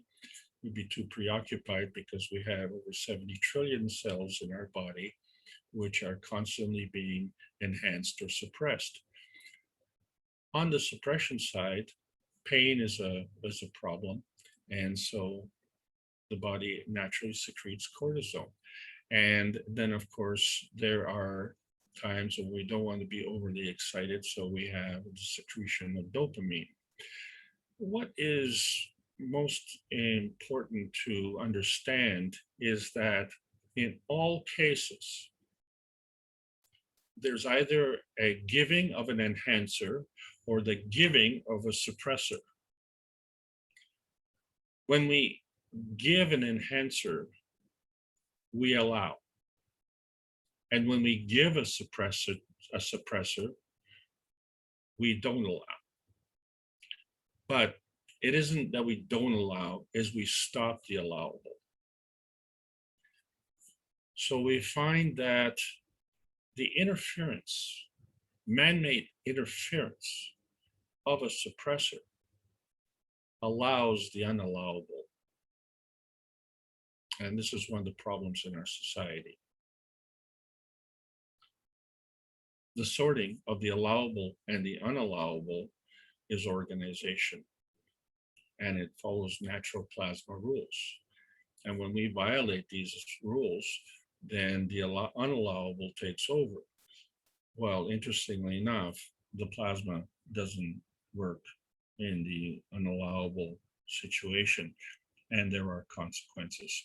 But let's carry on. The reason I bring up DHEA, it's called dehydroepiandrosterone, and it is classed as the mother of all hormones. In other words, it's the initiator of hormones. So when I say the initiator, that means the others follow. And if there's a follow, where it's like follow the leader, and one begets the other. The interesting thing about DHEA is the older we get, the less we produce. And it's an interesting observation because it creates, in my opinion, a fallacy here, where we are again dictating terms to Mother Nature and saying, well, the reason we're getting older is because you are failing to produce enough DHEA. But the question is, when we are younger, we have more cells that need more activation to grow into adulthood. And so this production of excess DHEA is actually more than we need. What we get as adults is what we need. And this is the way plasma science works. You get what you need and no more, no less. So the overabundance of DHEA is present in childhood, and the lack of overabundance is absent as an adult. So this belief that we are less capable of producing DHEA the older we get is not a function of aging. It's a function of need. We get what we need. And we see the same kind of ratio of comparing aging as we discussed last week in mother's milk, because we were looking at, say, 17% of water-soluble calcium in mother's milk, and we are trying to provide 56% in a calcium supplement. Well, why do we need 56% when Mother Nature has already dictated that we only need 17%? And are these figures accurate? The point is that in the plasma, you get what you need. So really, when we say, is it less? The question is it less of excess? So we don't need the excess. So this is the way plasma works. You get what you need. And as I said, one hormone begets the other. So we talked about the mother of all hormones. And as the mother of all hormones, it begins the hormone sequence. And these hormones grow in sequence.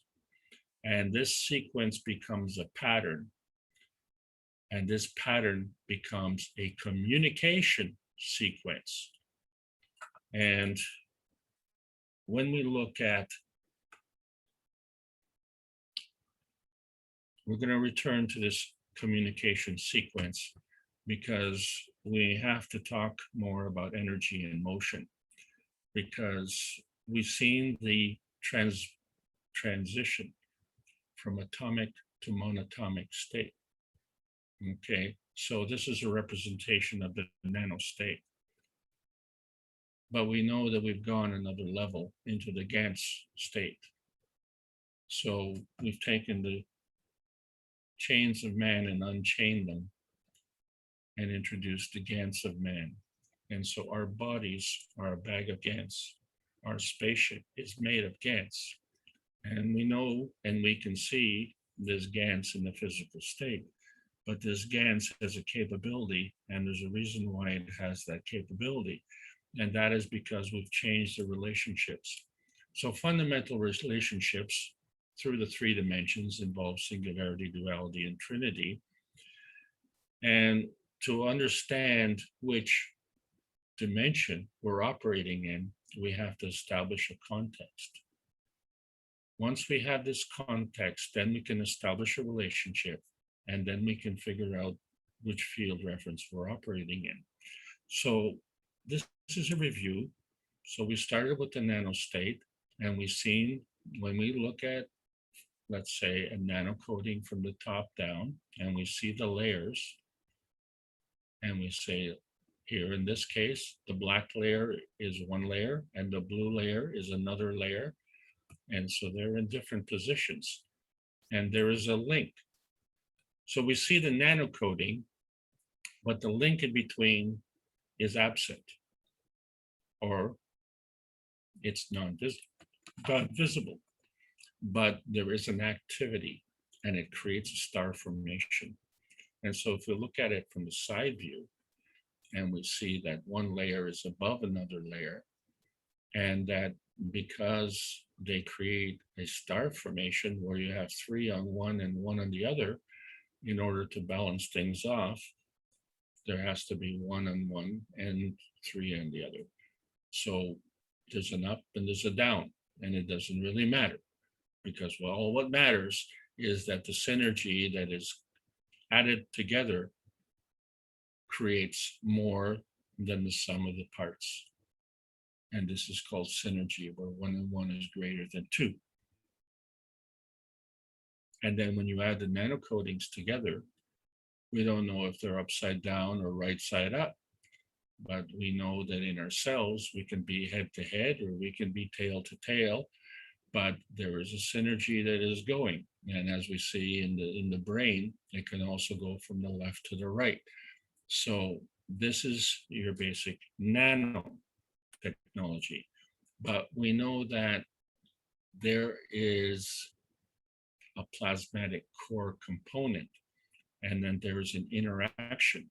So when we look at the side view of the core component, we see that we can build this.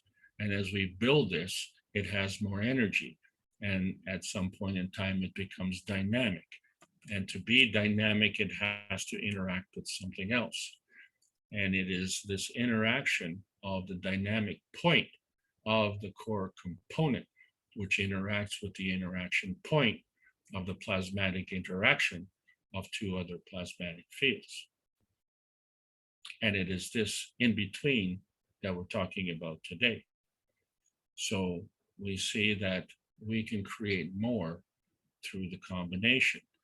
And so the question then becomes is, how did we get to this combination? And so this is all part of the dimension building. So just to review, we start with a point, and if we add another and we connect the two, just like in the nanocoding, we have a physical point and we have a non-physical connection. And when we add a third, we only need to connect two. And when we add a fourth, we only need to connect three. So I hope you're seeing this pattern, because when we add a fifth, we'll connect 4. Well, let's add one more. And so we add a 6th and we connect 5. Now, is this the end? Is this how far we can go? In this kind of sequence, for now, we're going to say yes. Because the truth of the matter is, we are none of these dimensions. As I said, we're in a plasmatic reality, and our physicality, that's the residue. So when we look at the various fields and we see the pattern, and then we compare this pattern to things that we've talked about. Let's say, for instance, with respect to the Earth, if we say that the Earth and our environment on the Earth is the lowest energy state, and then we can progress by orders of magnitude into the higher energy states, this makes sense, because the more complex things are, the more stable they are. In order to be more complex, they need to be gravitational. So we've got this right. Then when we look at the relationship with our bodies, we find that again, our environment is what we're connected to, and that is our physicality. But our physicality interacts with our emotion, and we know how complicated emotions can be. And then we get into the souls of the body and the souls of the man. And so they are more complex, they are more stable. Yes, they are. And so that is gravitational. So we've got that right. And then, of course, then when we look at the plasma matter, and we see that there is a relationship between the matter, dark matter, and antimatter, and that in space, we have PM ticks going all over the place, and our soul was there before we were born. It had to have been, because where did you come from? So, and that is gravitational. So we've got that right. So when we look at this particular dimension, we see there's a limiting factor. There's a limiting problem here. And so we talked about the various dimensions, the X, Y, and Z axis, as a mathematical situation. So Dino Crospadon, who's a brilliant Brazilian mathematician, suggested that God is a set of mutually perpendicular lines of force oscillating upon themselves. And so we looked at the math of the X, Y, and Z axis, and we know that we want to go from one end to the other because energy has to keep in motion. We find that we were able to pick up every single path, but there were 3 left over. And that is the question. How can we have stuff left over? So that kind of becomes the mathematical residue. And maybe that is transmuted into deciding that this residue affects a position, a new position, a plasmatic position that we call face centering. And the collective of these faces on these 6 sides of this cube have enough energy to build a body-centered position. So we end up with a dynamic plasma positioning between the body and the face. Okay, so we like to play little games. We've been playing this game tic-tac-toe for a while. And of course, tic-tac-toe is only played with X's and O's, but it's only played on 2 dimensions, you see. And so we have a little dilemma. We're trying to figure out whose turn is it. And we can't seem to get to that answer. So last week, well, we looked at the dimension, the highest dimension that we were able to create. And we find that if we convert all these dimensions together and converge them into a certain center point, that we have a structure. But again, this structure has limitations because we're discriminating against one team as opposed to the other team. And in plasma science, it's a 2-way street. So we can't really just say we're going to bring in the O's. We got to bring in the X's as well. But there's not enough room. And now we're talking about 8 diamonds. So wait a second. How do we make the room? Well, we have to realign things. And so the X's have to realign. And you know what? The O's have to realign. And more space has to be created. Well, what kind of dimension is this? And then if you fill it in with the second dimension being the pole, so this is looking from the top and you're looking at the diamond formation from the top. And can you imagine that there's one on the bottom? So now we've introduced additional dimensions to the structure of dimensions. Just a moment. Let's take the tic-tac-toe game away, and let's look at the basic MAGRAPH situation in a singular form. Well, we have all of these structures, and we call them in singularity because we have now created a MAGRAPH condition, which is of a higher energy field than what we started with, our basic game. And we can add to this. If we add to this, in order to be able to add to this, we have to have ability to exchange energy. So we have to create a polarity. And with this polarity, we can invite another MAGRAPH. And then we do the same thing, and we can invite another MAGRAPH. And now we have migrated from singularity via duality to trinity, and there is an interaction of fields. And there's not only an interaction between the first and the second and the third, but there's also an interaction between the first and the third. And so we are introducing different dimensions to the different dimensions. And this is called communication. And hormones work exactly the same way. Hormones interact. And they especially interact with the adjacent hormone. And they especially interact in a line sequence, exactly the way that they are initiated, the way they are grown in a line sequence. So we find that the higher hormone activates the next hormone in line, and the lower hormone suppresses the previous hormone in line. What does that mean? In order for the lower hormone to make a decision as to how much it needs to secrete, it depends on the signal from the higher. And the higher has to keep feeding until it receives a signal from the lower that says, okay, enough already, stop. So there's a communication. So there's an enhancement and there's a suppression. And this is done naturally.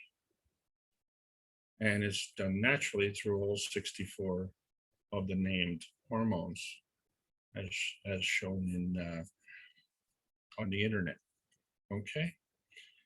And this is going on all the time.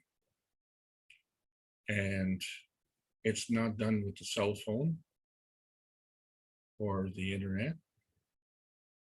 It's done plasmatically. And so this is what happens. Long 64 list of hormones in sequence. Let's bring it down to the 3 main ones. The mother, the DHEA, eventually forms the estrogen. The estrogen forms the testosterone. Men are supposed to be the strong ones. Well, if this is the case, then what we're saying is the estrogen is stronger than the testosterone. Yeah, that's exactly what we're saying. But in the plasma, we now understand it's a two-way street. And this is normal because that's how the hormones work. One enhances and the other suppresses. So the mother of all hormones enhances the mother hormone, and the mother hormone enhances the father hormone. Does that make sense? Well, let me put it to you another way. The difference between the estrogen and the testosterone is the difference between men and women. And so the decision of being a man or a woman is based on estrogen and testosterone. And so we see that there's been changes in the makeup of, shall we say, the last 60 years of our society, where we're finding that there's upsets. These upsets are based on, first of all, there's a priority sequence that we have to understand. If the mother is the DHEA, so that becomes the gravitation. And if the other hormones are produced from the DHEA, which is a reduction in field strength, that is going towards the magnetical. Well, what we now know is that there is testosterone in a woman. So there's a relationship between the estrogen-testosterone relationship in a woman that is different from the testosterone-estrogen relationship in a man. And so, yes, there's estrogen in a man as well. So what we find is that in a woman, the estrogen is dominant, and in a man, the testosterone is dominant. But each one has both. Okay, so this type of star formation, this type of communication and priority sequence is really what exists. What happens when you introduce a physical supplementation? This upsets the sequence. The hormone sequence and the hormone secretion on a plasmatic basis affects the physical manifestation. So if we have a physical supplementation, this will upset the physical manifestation. And being of a hormone, it will, in fact, then increase the following hormones, and it will suppress the contributing hormones. In other words, it will alter the signal where the enhancers up the line will be suppressed and the suppressors down the line will be enhanced. Because if there's more hormones being secreted, then the down the line has to deal with it. So you can see that this supplementation that we have in our society is upsetting the sequence. And where do we have this supplementation? Well, interestingly enough, we have it in our food. Interestingly enough, we have it in our products that we use. Interestingly enough, we have it in the drugs that we take. And interestingly enough, we have it in the coatings of the drugs that we take. And interestingly enough, the major emphasis on this upset sequence is estrogen, because fundamentally estrogen is stronger than the testosterone. We have seen in track and field athletes what happens with estrogen, with testosterone enrichment. And we've seen in other cases what happens with estrogen enrichment. What I want to talk about today is communication, the sequence of communication, and the disruption of communication. And so previously we've discussed that cells have a communication. They are able to communicate to bring nourishment in and eliminate waste. So there's an intracellular communication.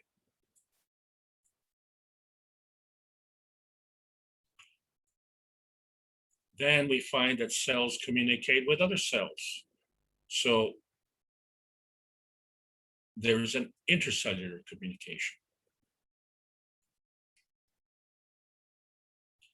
Then we find the aggregation of certain cells form organs. These cells have to communicate. So whether it be an intercellular or an intracellular communication, their disruption can really affect things. And then we find that an organ will communicate with another organ. And if there's a disruption in one organ, it'll affect the disruption in another organ. And these disruptions are all basis of cancer. Cancer is a disruption of intercellular and intracellular communication. And so now you understand when we're talking about getting involved with space, we as humans are communicating to the rest of the universe. And what we're telling them is we're not the nicest people on the block. And there is a response, because in plasma science, the basis of plasma science is the attraction and repulsion of energy. And it is this attraction and repulsion of energy which there is an emission of. So we have the creation of rays, which are PM ticks, which travel at light speed. And they not only travel through the interaction of the plasmatic fields, but they emit from within us as well. Rays come from all different sources and they go at light speed. And I didn't say which speed. And we have a capability of absorbing these rays. And we absorb these rays at light speed. And again, I didn't say at which speed. So now we understand that the MAGRAV condition is a balance between the attraction and repulsion of these field forces. And the residue, there always is a residue, is either magnetical or gravitational.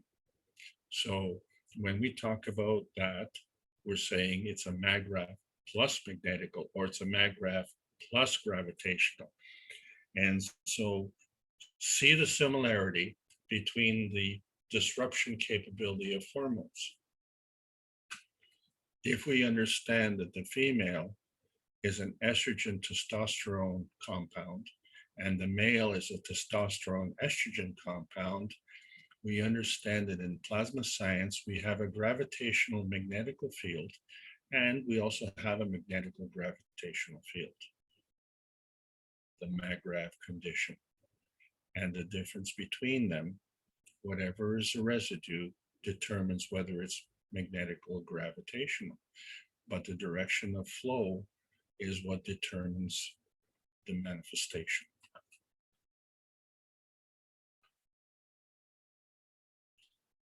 Now we look at the cups of life and we understand why they're not called the cups of the pandemic, because they are representative of what's going on in our life.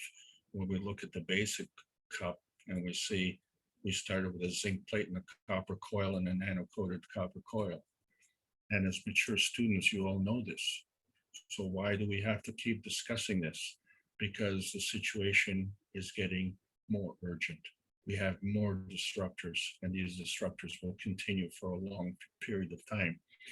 And so we need to introduce this into our lives and understand that there's a magnetical field, and of course there's a gravitational field, and the two work together. And then when we look inside the cups of life, we have to understand what is the effect of this interaction. We find that we create a Gans, and we find that this Gans has to do with a higher form of energy. And in that process, we create a zinc and a copper Gans, but the connector, the big connector, is the CO2 Gans. And from that, we create amino acid, which are the building blocks of life, the necessary protein that we need to create. And in that process, we also create water, which we are 75% water. So we understand that these are what's going on. And of course, when we start building our cells, we find that the calcium is an important component. And we find that because that's what's in mother's milk. And it's also in each and every cell of the 70 trillion cells in our body. It's also a key component of our skeletons, which support our bodies in our physical spaceship. The second cup is our physical cup, because we've changed the zinc plate for a copper plate, but we still have the copper coil and the nano-coated copper coil, and the reaction is the same. It's a magnetical field in a relationship with a gravitational field. When we have the two cups together, they themselves identify as an emotional physical cup. And they have the same kind of interaction in both. But if we're using them to eliminate the pandemic, keep them 1 meter apart, because the fields cannot see the boundary. They cannot see the physical boundary. These are plasmatic fields, and there's a reason. So one affects the emotional and one affects the physical. And as such, as these fields get stronger, they go outside of the boundary of the physical boundary of the cup. And this is what we need to deal with the virus, because the virus is an energy pack. And as such, it doesn't recognize the physicality. So there's two ways to deal with it. One is to deplete the energy, and the other is to convert the energy into something else. And so that's what we're doing. And this is all what we're trying to establish, is a relationship between the magnetical gravitational fields. In plasma science, we call this a maggrav. It invites a balance. We are inviting a balance between the scientific and spiritual community and adding these together, right?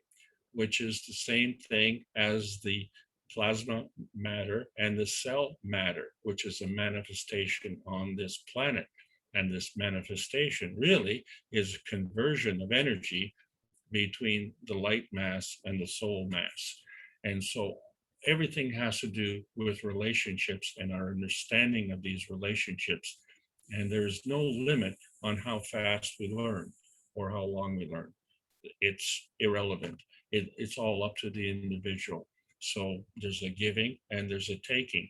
And we all have to understand that when we create that condition, we have a magnetical condition and we have a gravitational condition. And this allows for the entrance of the soul. So now we have field strength. And in that field strength, not only in the individual components of that field do we have a soul, but in the collective, we have a soul. And so we see that everything that manifests ends up having a soul. And so how do we convey this to the millions of people on this planet who haven't heard about the plasma? Tell them plasma is a kind of energy state. And it's pretty important because that's how the universe works, you see.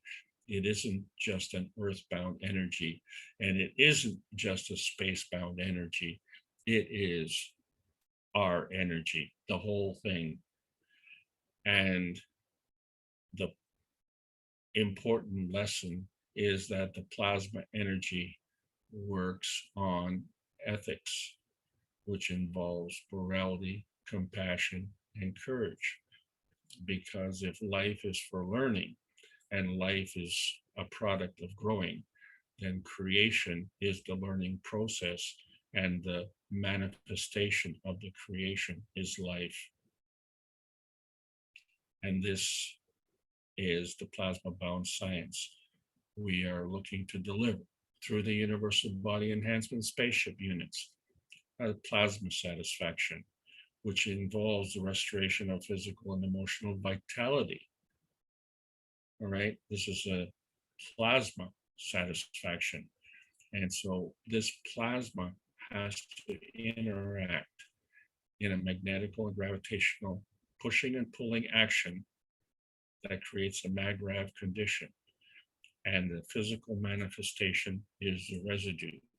And so this gives us all something to think about. What I've tried to describe today is more patterns. And so you provide the pattern, you get the energy, but you have to open and yield. You have to open up to allow the energy to come in and yield to what you get.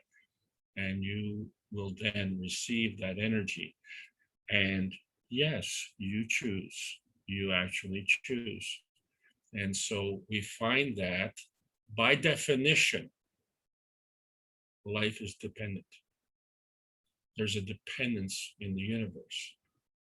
There's no such thing as independence. We use the word dependence in the word independent, but there is an interdependence. And then there's some people like to be dependent on others. And then there's a codependency where we can share the dependence. And I said that today we're going to have a little test, just a little IQ test. It's very simple. Just tell me which one doesn't fit. And if you wish, you can put your answers in the chat. But, this is an important lesson because too many people fail this IQ test. It's an IQ test because, you know what? Understanding plasma science is obvious. Is as obvious as if you were born. We're just the messengers. But peace and friendship are a universal language. And this is the point. We have to have world peace. This plasma science is being put in public domain to achieve world peace. World peace involves physical and emotional harmony and vitality. So you not only sign it with a pen, but you sign it with your heart. And this becomes exceedingly important because we are more than just our tiny little perfect world here. As knowledge seekers, we find out the truth. The question then comes, as truth seekers, can we make a difference? So we find that what we discuss in terms of the dynamic plasma state within us is also the universal language throughout this universe. That's what constitutes a universal language. Hello?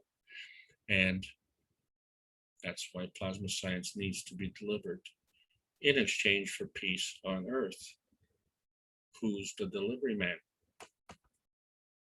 This is the end of the lesson. Thank you all so much for listening. Stay tuned for the next exciting episode happening next week. Over to you, Mark.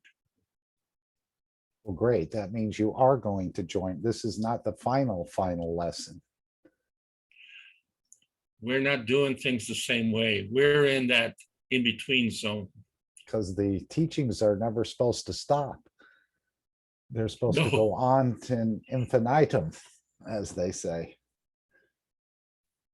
So thank you, Well, Alex. Hope you enjoyed today's class. Sure. Do you want to put the exam back up and maybe we can take a little bit of a look at that? You need to study it?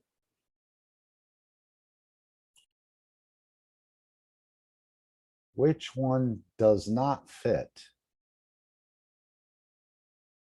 Yes, I need to study it. Abuser is out.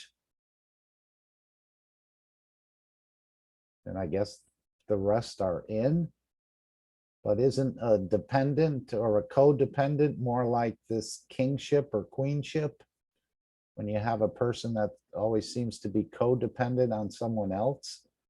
but maybe in the plasma world, I think the abuser is the only one that doesn't fit, right? And that's where the arrow, I guess you gave us some help. I didn't notice the arrow right away. You missed the arrow, did you? Well, thanks for giving us the answer. I did miss the arrow. I'm looking at these things and I'm Oh, thinking, you gee, kill me. That's so funny. Thank you for giving us a laugh there, Mark. Yeah. well, thank you for providing teaching. And as you said, everyone teaches in a slightly different way, as we're composed slightly differently. But I think as we go out into the universe, as Mr. Keshe said in 484, we are going to understand as he understands. We're going to have knowledge as he have knowledge. We're going to feel and sense the way he senses. And then the creator is going to operate through the physicality of the man or through the man. So the creator will be operating through us, but yet we're still going to have some sort of independence, I suppose. I'm not sure, but it sounds like we are going to copy or mimic or carry this knowledge in the same way Mr. Keshe has carried this knowledge here to others. Or maybe it's just carrying it to ourselves. Hold it, Mark. Hold it. What, Maybe I need to put another question up here. go ahead.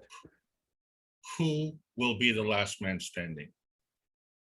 Well, we're the last man standing. Each person is the last man standing. And if I'm flying in space and I'm lonely, I'm going to create a Mitra. And even the most ugliest Mitra will be a Madonna to me, as Mr. Keshe had indicated. So if you're alone and traveling in space, you'll be able to create a co-creator or a friend or a lover or whatever you'd like to create. So you had no problem answering that question. So in your dialogue, what I would ask you to do is to not even suggest that you don't understand, because you do understand. You answered that so succinctly and so accurately, because that is the essence of the creation. And so this is one of the reasons that I said it also involves courage, because we kind of have to step forward and say, as a dependent, that is what a child does. And there's nothing wrong with that. The responsibility of an adult is to protect the dependent, and there's nothing wrong with that. But as a child grows to be an adult, at some point in time, that dependent has to become independent. But the independence is mitigated or limited by the understanding that you become dependent on others, because there's an interdependence. And it is through this interdependence that you align with a codependent. And the misunderstanding on this planet sits with the abusers. And as long as we can identify who these abusers are, we don't need to allow them to abuse us, because souls will not carry abuse. And isn't it interesting when children play by themselves, sometimes they'll create their own friend or someone else who they think is there. And a lot of times the parents will discourage that, like, who are you talking to? What are you doing? It doesn't seem normal, but yet to a child, it's quite normal. And it's like pretending, but at the same time, I think the soul of the child probably knows something, that it can create a friend or a playmate, let's say. Children do that quite often.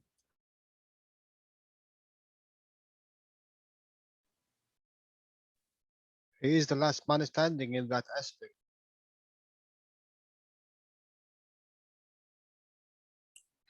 But Yeah, how, you're so right, Jalal. but how we bring it in practicality? Yeah, that's the other question.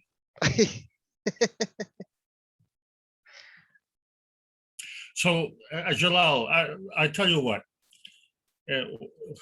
one thing that I would like to mention is that this discussion on hormones was the wall that I hit.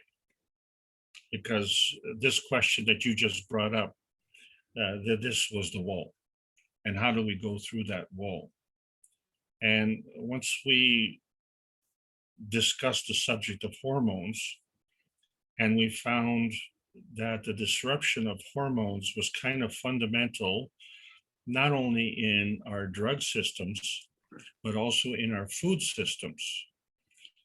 And I always was kind of the mind that I didn't understand why we had a Food and Drug Administration. And why would that administration be so concerned with administering drugs and also administering foods? I mean, like, to me, drugs are not food. But then in reality, foods are a kind of drug. And we know that now because we find that the foods are actually supplementing the energy that we don't get from the universe. And why are we not able to get this from the universe? And the answer is, it becomes a conditioning. And so when we look at drug addiction or alcohol addiction or nicotine addiction, these are forms of adaptation. We've adapted to something. And when we adapt, just like the hormones, we enhance or suppress. Well, if we are supplementing, then whatever we're supplementing, the hormones don't have to produce, you see? So then if we withdraw this supplementation, then that creates a hunger.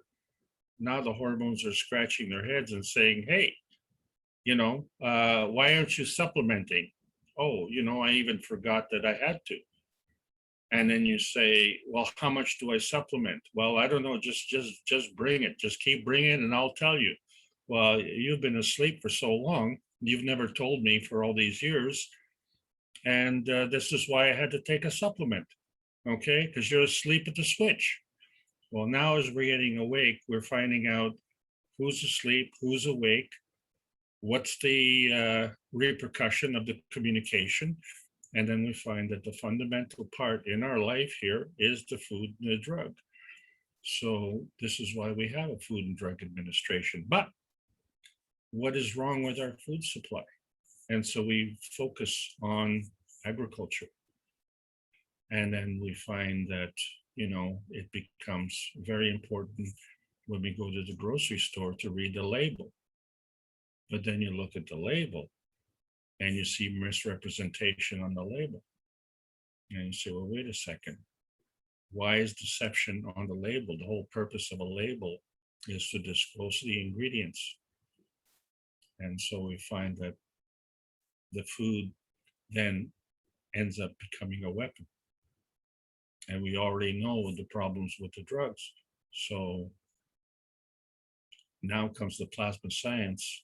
Maybe we don't need the food. Maybe we don't need the drugs. But we do have to overcome what we have adapted to. And that is a gradual process. So how long is that going to take? Each of us are going to be on our own journey.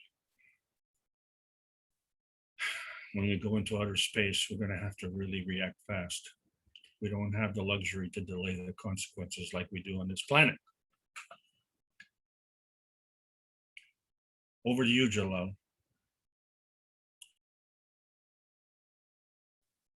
Thank you. But what? But we are the last man standing, Mr. Keshe says. It's a matter of us accepting it. No, just like being the creator, you are the creator. And a lot of people say, no, I'm not. So it all depends on the person accepting who he actually is in the universe. You're not going to make him last man standing. He already is the last man standing. But again, with the example with the dollar, if I hand you a dollar and you say no, you don't find it. You don't receive it. You don't acknowledge it. So we're all the last man standing, just the same way we're all our own messiahs. Mr. Keshe is a messiah for himself, just the way everyone else is a messiah for themselves. But it's us who denies that fact. But less and less as we go deeper into the knowledge, I think, and maybe as we do some of these experiments and creations, a lot of times, Mr. Keshe said, it's not so much doing the experiment, it's the idea that you realize that you are independent and you are the last man standing. So that's more elevating that knowledge than actually whatever you've made or produced in the lab, so to speak. That you're in control.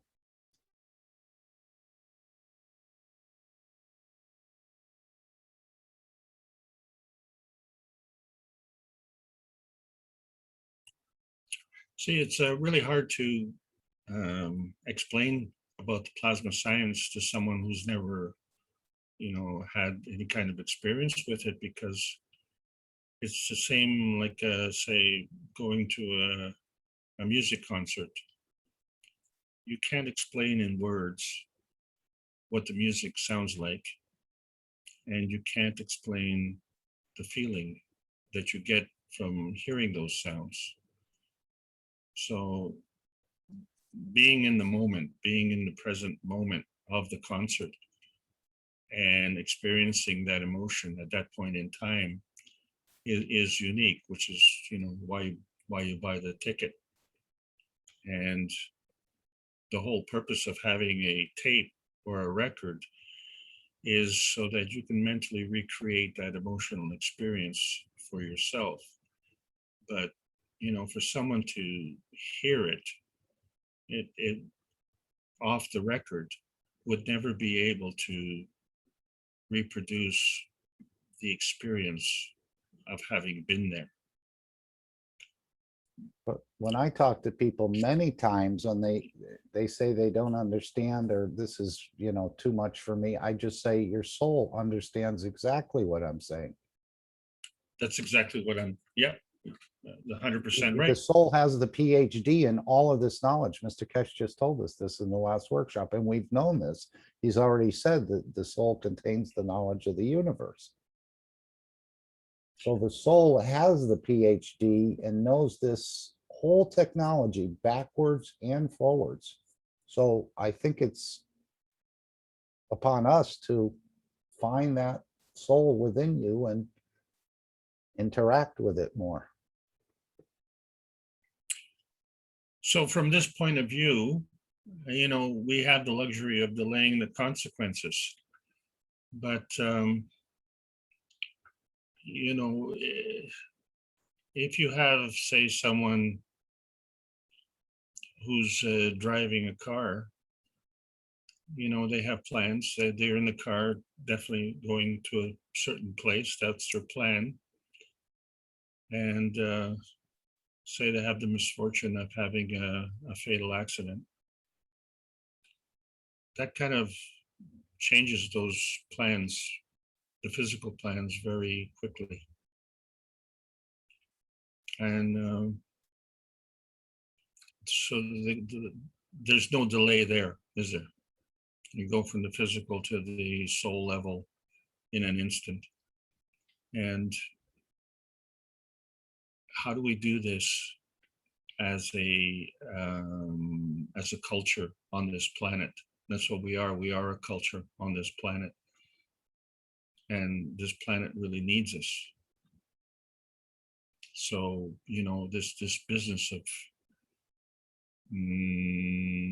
minimizing the size of the culture is not only violating the laws of the universe, but it's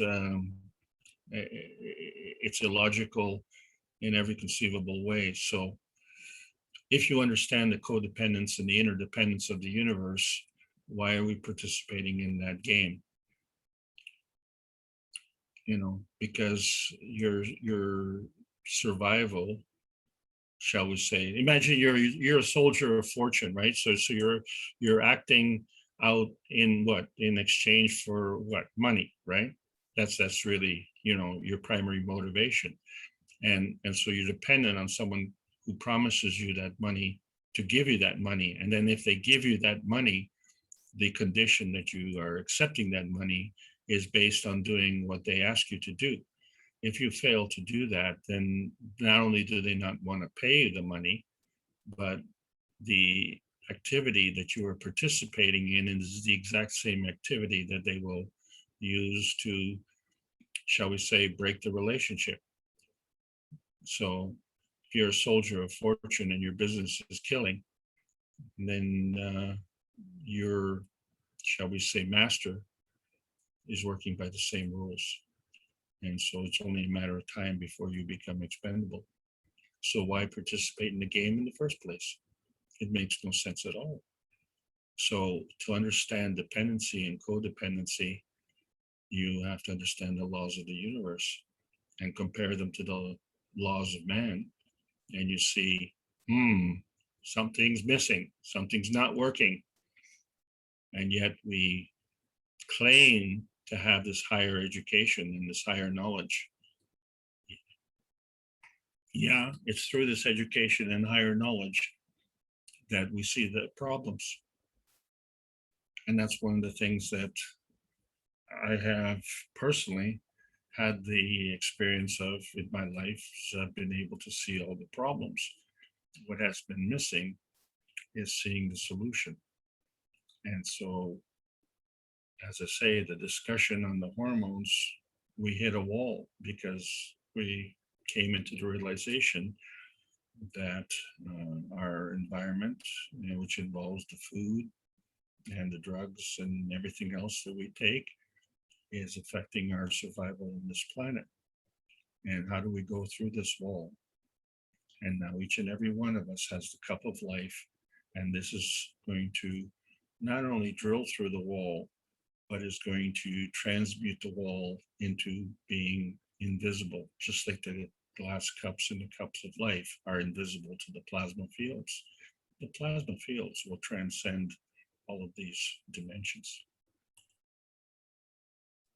Mr. Keshe referred to this planet as the mother of the the mother of the nurseries in the universe, which I find that quite astounding, to say that this planet is the mother of the nurseries in the universe.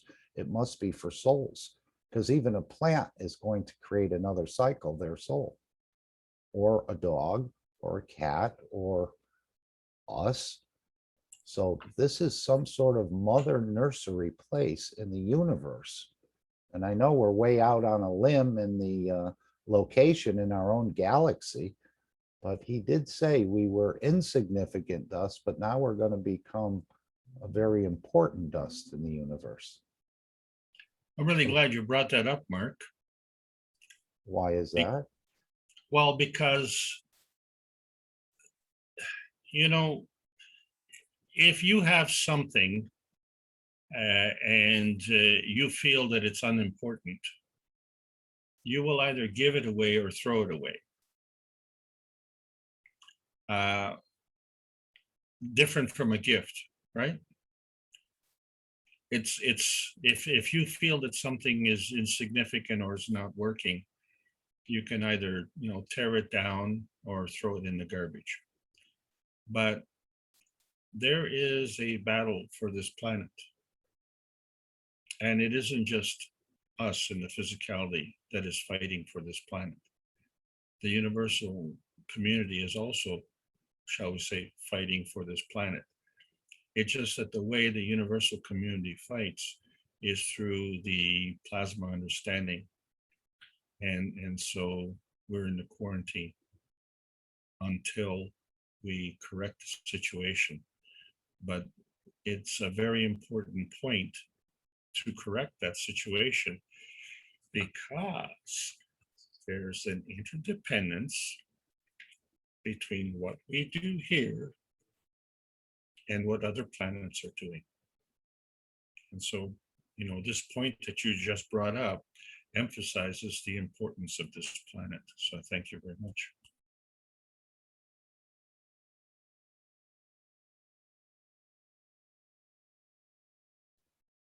Okay, can we hear from anyone else or any of the other? I think we have 40-something teachers here. And feel free to share anything you'd like to share, or what Alex was just discussing.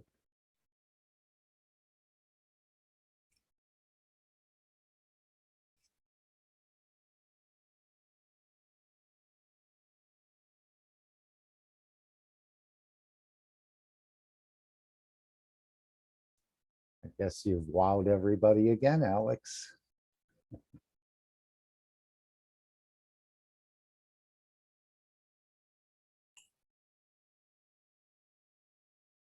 We've all been wowed. We have a challenge ahead of us.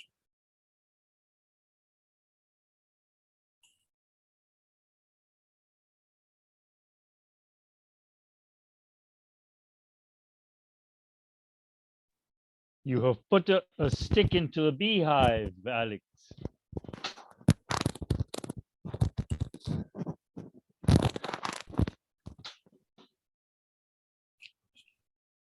So how do you feel about that, John? Well, it's mind-moving, or shakes us all, I think.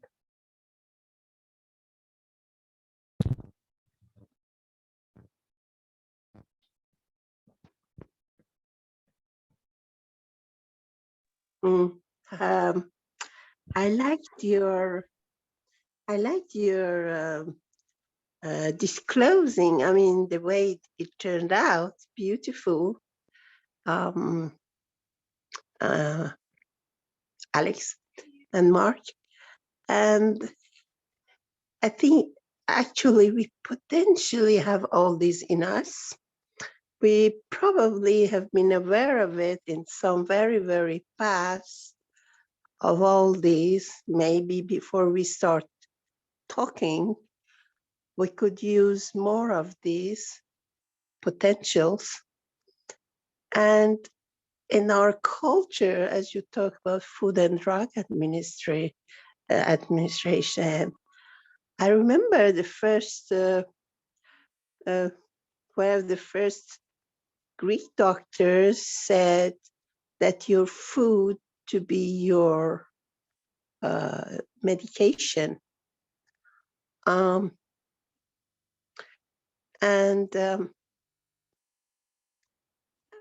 I've tried that. There was a movement of raw food and things like that. And I found that it was very good, that everything close to nature is absolutely not bad for us, and cleanse and help the body. And I think human being has been cheated to a materialistic life and values as far as money, car, position, which has no end. So people always have to run behind something, very busy in running instead of stopping and turning in ourselves, which is very difficult at first for the anxious people we are in this civilization. And so we lost our contact with our being precious, as you said. And because in material world, there's always a better car, better house, more money, more pleasure. And actually they profited from that. The more we are sick, the more they sell drugs, the more we are materialistic. Maybe we become addicted to drugs. They profited from that. And so we got away from inner part of us, which has all these potentials. So I thank you. That was a good opening of the subject. And when you were talking about hormones, Alex, I was thinking about Henry Ford, who used to buy mother's milk and I guess drink it, and thinking that would give him an edge or an advantage because, as you said, it has all the building blocks of what a new life would need. And Mr. Keshe has referred to us learning how to release certain hormones. And we make, he said, gallons of these, or a lot of hormones in our body. But if we could learn how to release them in a way, I think we could possibly do something. Again, I'm not totally sure about that, but the hormones were a big key. A few teachings ago, he was talking about releasing of hormones and that we could summon them in a way using, I think, the technology. Yes, certainly, Mark, and that's what prompted me to bring the subject up today, because the relationship in hormones is the same relationship that we have in the periodic table of elements. So, you know, we have a physical representation in physical science, but we understand that there's a plasmatic relation to the periodic table of elements, and we don't have a scientific table to look at that. What I'm saying is that there is a physical hormone and there's a plasmatic hormone, and so the nature of the hormone is similar to the nature of the GANS, where the GANS has an emotional aspect to it, and it affects our emotionality, despite the fact that the GANS itself is physical. And it is at this boundary that we're sitting right now. And about 4 to 6 weeks ago, Mr. Keshe crossed that boundary full speed and went straight on down the line and has been going ever since. And we need to catch up. We need to think in those terms. So it's been fun to have all these discussions, but the thing is that all of these things are a representation of our physical manifestation. And we have to understand that it comes from a plasmatic manifestation. And so we need to shift. We need to shift our thinking and to understand that the boundaries that we've had, the barriers that we've had to our thinking, these have dissolved. Just like a sugar cube in a hot cup of tea, they're dissolved. We can now look forward. The question now is, how can we incorporate that in our life in an organized form of transition, so to minimize the upset. But upset there will be. There will absolutely be upset. But in many ways, this is going to be a pleasurable upset, because people will no longer be terrorized through the lack of, but they will now see the abundance of. Dan has put in the chat, I put the link about the happiness hormone, chocolate and sugar. And apparently I've heard that as well before. When you do eat chocolate, it's quite a romantic sensation, let's say, a very close to being intimate with another person. This chocolate or this sugar, apparently it has that ability to elevate or to do something along that line that just makes you feel good or great.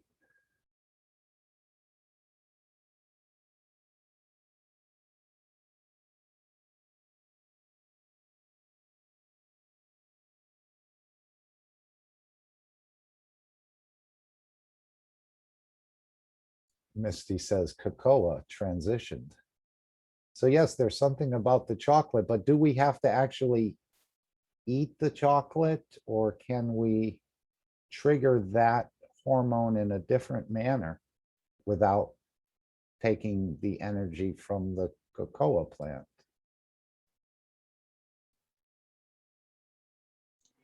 That would be a good question that would be answered by the pickers that pick the beans. Take them apart. What do they feel from the energy before it's processed? But chocolate is an essential food. It's right on my list, coffee and chocolate.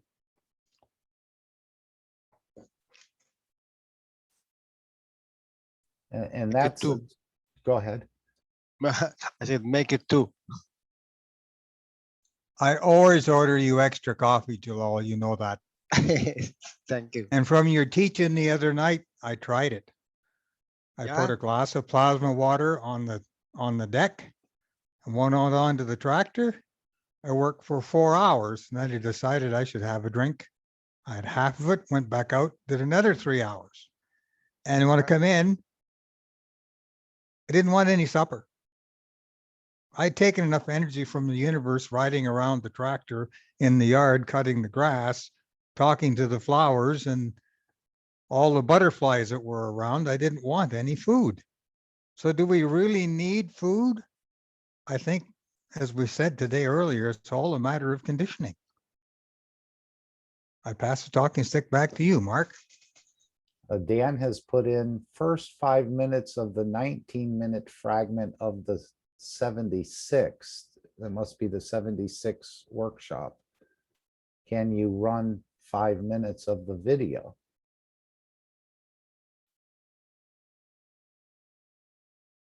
Does anyone recall the 76? And Dan, would you like to elevate us with what you understand about it?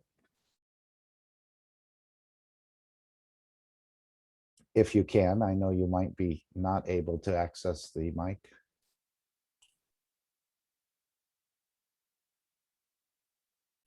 Mark, I can stop sharing. I'll have to find it, Alex, and bring it up. If people will interact, that would give me some time to do that. Yeah, why don't you put up the main Okay. frame Background. and then, yeah, there. I was lost for words. That's okay. And we still have the about 20 minutes of the 384 we can look at with Mr. Keshe from last Thursday, which is another everyone is very powerful, but he keeps taking us even to a deeper level. I mean, each one contains hundreds of years of knowledge for us to decipher or unravel, but yet he's just notching it up slowly. Hang on.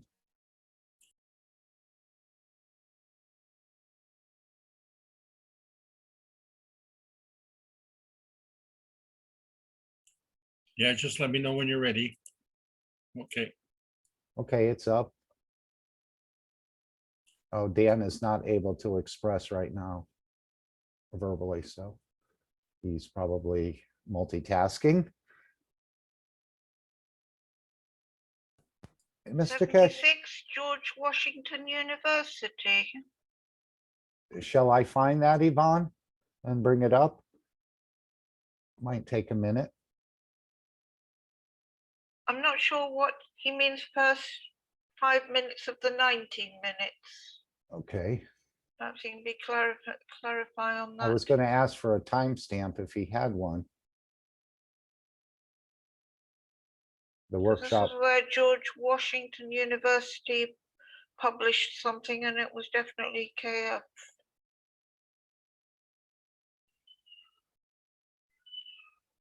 Okay, give me a minute and I'll bring it up.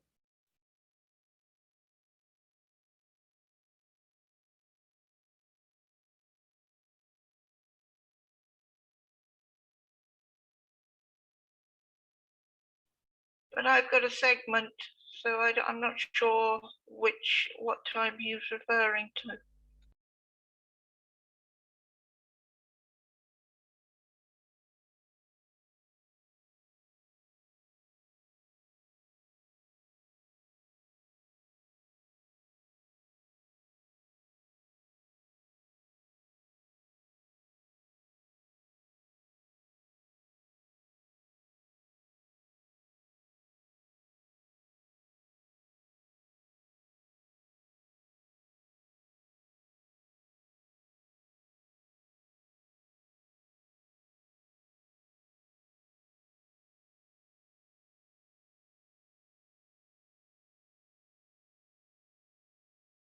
Who is on the screen right now? Dan? Okay. Sorry.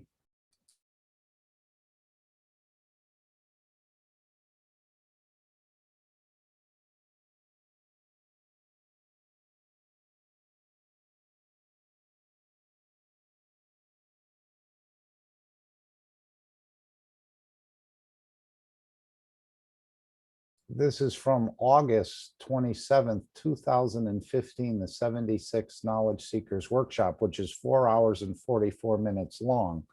So we need to know where we're going to go. Let me just get the background back up again. So many screens here. Let's see, I just want to do that. But we're going to need a timestamp. You he can said- start from beginning until the end. Why not? It's already 10 in Europe. By that time, it'll be 3 in the morning. Question from Misty. If we can get a timestamp, we'll go right to it. A question from Misty. I've bought copper plating for Cup of Life 2. It's a thin layer of copper. Is there a thickness necessary for the plate? Anyone?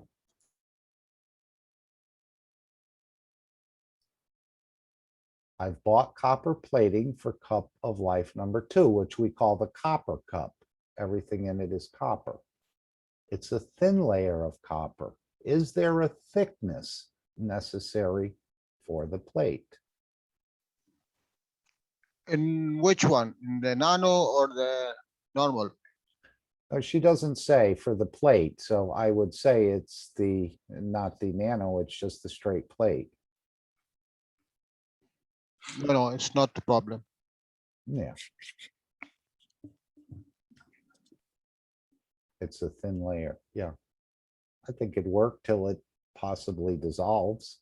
And even then, usually sometimes some of it will fall off to the bottom of the cup and the other part that's connected will still be on top. I've noticed that with the zinc and things. Copper will never be dissolved unless you put current.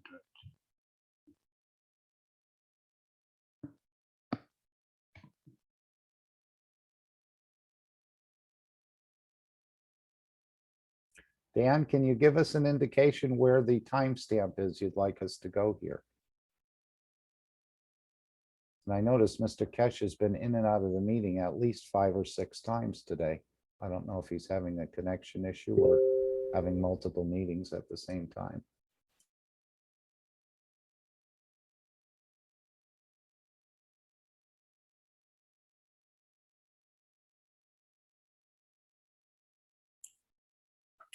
Hello, Misty. The one layer is enough. As Jalal said, the thickness doesn't matter. The thickness of the nano coating does matter. So the longer you leave it, let's say if you do a fire coating and it takes a couple of minutes, or you do a caustic coating which takes maybe 3 or 4 weeks, that does affect the quality. But as far as your basic production is concerned, the thickness will not affect it. The composition of the copper, however, will. So hopefully the copper is as close to being copper as possible.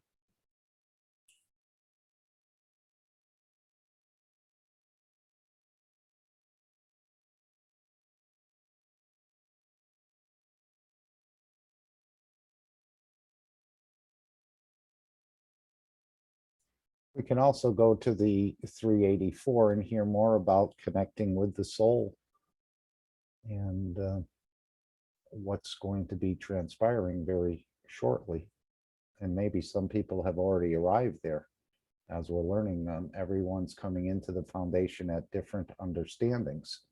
And the new souls that are going to be created with the soul being created first is actually a very perfect individual, apparently, and they will be going out into the universe and creating new cycles that are very well balanced and in perfect condition.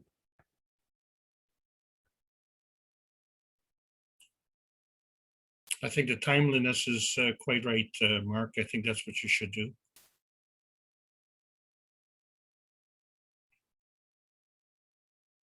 Okay, just a moment. I have it pulled up at about, well, there's so many, oops, sorry. Let's see where we were here. And that wasn't the one. And this was the one. And it's just a spot that I chose to start at, but as we always say, the entire workshop, and this teaching is maybe an hour and 20 minutes or maybe a little less, I'm not exactly sure. But I'll just take the part here, and if anyone would like to stop, as we do in class sometimes, and share what you understand or how it's impressed you or what it's impressed upon you, feel free. And I've been thinking that we're going to, are we going to stay on this planet with the physicality while we do something else in the universe? And since there's no time in the universe, maybe no time will have elapsed for us if you're in the physicality on this planet. So you might spend a lot of time out in the universe doing something or creating something or interacting at a certain location or point, but yet the physicality is still here doing whatever it's doing. And you're going to know that because he continues to say what you do at home versus what you do in the cosmopolitan of the city. Let's listen, I'm not sure exactly if this is the right location for everyone, but continue to review all these workshops, older or newer, it's all connected. He's a master of teaching and delivering, and he knows what each civilization apparently needs or what sort of entices them or what level they're at and what elevates them. So here we go. So many ways we have to learn to be that chameleon, and at the same time through the structure of the soul of the man and created soul of the physicality of the man, in understanding the emotion between the two, be able to travel the span of universe with one common language that everywhere we understand.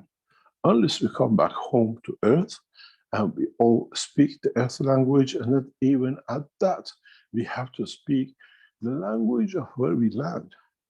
It's no use being Chinese and landing in the middle of New York and trying to speak to Chinese. Nobody will understand. In so many ways, mankind has reached a point to understand the language of the universe, to understand the process that the soul of the man, the totality of the soul of the man has been operating in the background in the universe, where the physicality of the man has trapped the soul of the man to be kept to earth. In a way, we are like a dog on the leash, but this dog can go as far as you let the leash go, and when you let the leash go. We have leashed our soul, and we have tied it in the hand of the physicality of the man. In so many ways, we have to realize two things: to understand the work of the universe, to understand the operation of the different strengths of the life in the universe, and in that process, to be able to comprehend it in the language of the brain of the man if we want to. But there is one point for many of you which come up in the future. Am I thinking in the earthly way?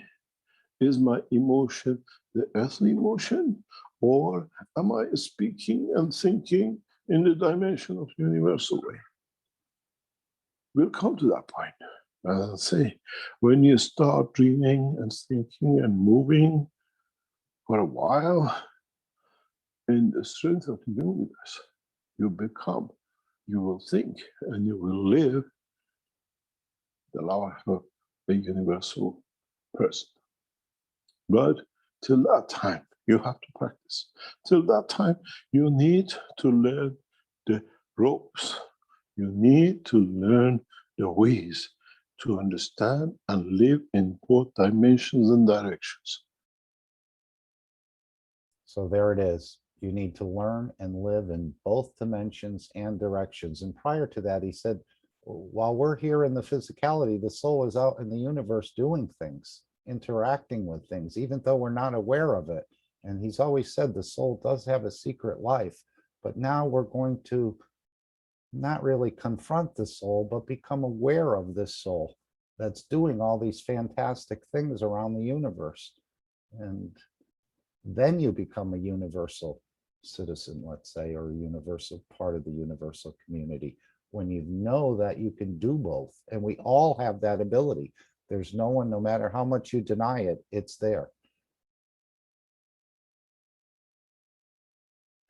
A man at home, but a man of universe outside. As has been said many times,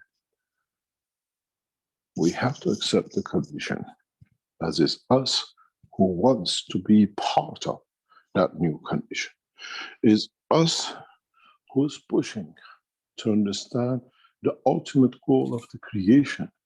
Is us who has missed, who has kept unleashed the soul of man to be connected, and we have denied it for it to communicate with us, for it to be able to share with us what it sees outside. We close the door, we close the windows, we disconnected all the means of communication with our soul because the physicality was too good. We could feel it, we could see it, we could touch it, could smell it. Where and how does the universe smell? How does another planet smell? At the moment, we know a planet have a heartbeat, but what is the smell of planet? What is the smell of Earth? How do we know when we are in a position, another dimension, universe? We smell a magnetic field and say, this is the smell of Earth. I used to live there. I had a connection. In so many ways, we go through the whole new rigmarole of learning universal emotions, universal senses, universal understanding of totality of interaction. In a way, mankind has one big advantage. As his brain in a dimension of physicality has established a lot of miniature connections between all these conditions, between all these emotions, between all these senses, and he will add to it more. At the moment we feel the breeze, if we listen to our soul, we feel the strength of the fields, of the magnetic fields that we are in. It is not just being behind the window and feeling the warmth of the sun and then going outside and standing in the sun, because outside we feel the breeze of the wind. And at the same time, once we become wise to the strength of the emotion of the soul of the man, when we are outside and even maybe in the room, we feel the breeze of the fields which passes in the room or outside. We become aware of a third dimension, which we have ignored through our knowledge and our presence till now. Would someone like to tell us what is this third dimension? He's talking about being aware of the universe. He's talking about being aware of the physicality. But is the third dimension being aware of both simultaneously? That you can operate that way?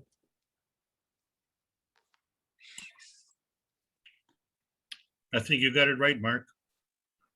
Go ahead, anyone, please add.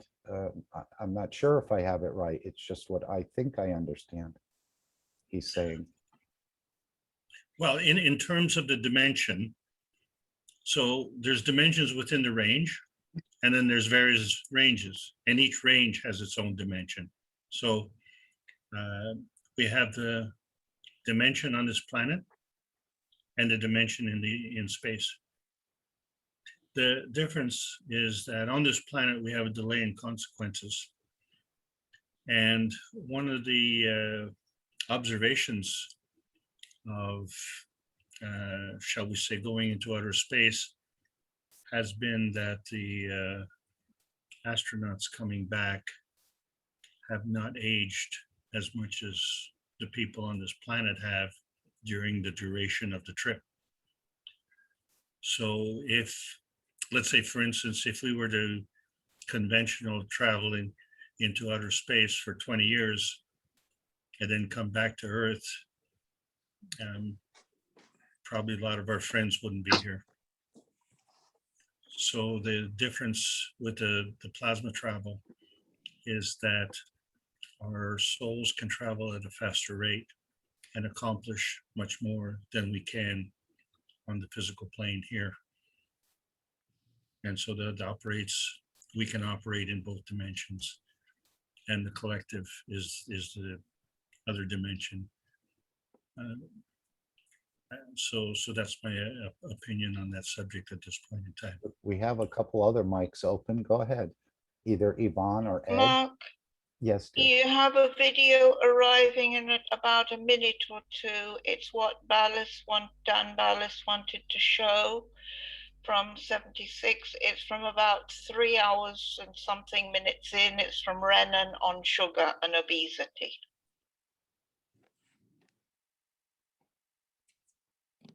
Okay. Anyone else? You're Ed, welcome. I think you had your mic open. Oh, I was just going to comment on, you may be right in what you're, where you stopped it and expressed what you thought what Mr. Keshe was saying. But the way I understood it, or the way I took it when he was talking about that, is that we've learned to appreciate so much on the physical level, you know, like feeling the breezes of the physicality. But to me, when he said that, he was talking about learning to feel what the soul is sensing at a plasmatic level and the breezes that it is feeling at the universal plasmatic level. And that's what and somehow that is something we have blocked out. And that is the source of what we need to relearn. And what I am constantly, when he talks like this, what I'm constantly searching for within me is, where is that connection? Where is it that we learn that? He likens it to our feeling the breezes of the physicality, but we need to learn that on the soul level, what the soul is experiencing. And we need to learn that so that we can understand the communication between the two. Because if we don't know the feelings of our soul, we can't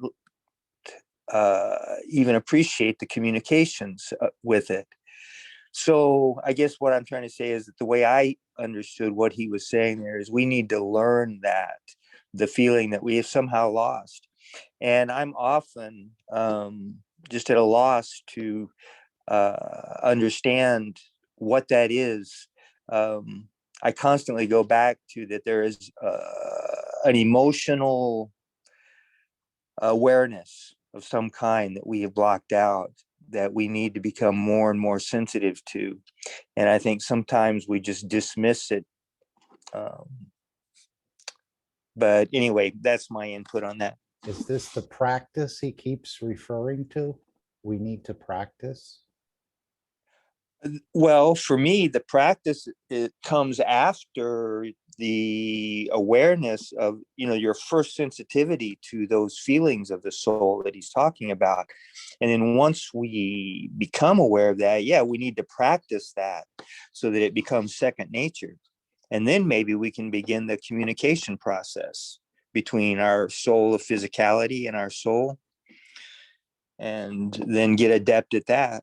At least that's the way I take it. And this universal unit is going to, and it doesn't have to be in the universal unit, but he says we're getting ready to introduce you to your soul. Yeah, so I agree with you, Ed. And the key point from your comment is that what is easy for us to do, and that's kind of a blanket statement when I say easy.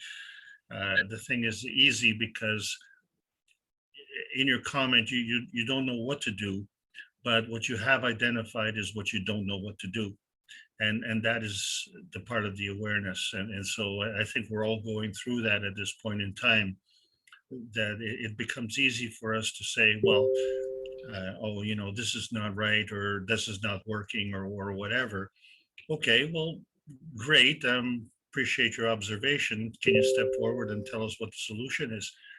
So it's a difference between being a problems, what do you call it, a problem solver or a solution maker.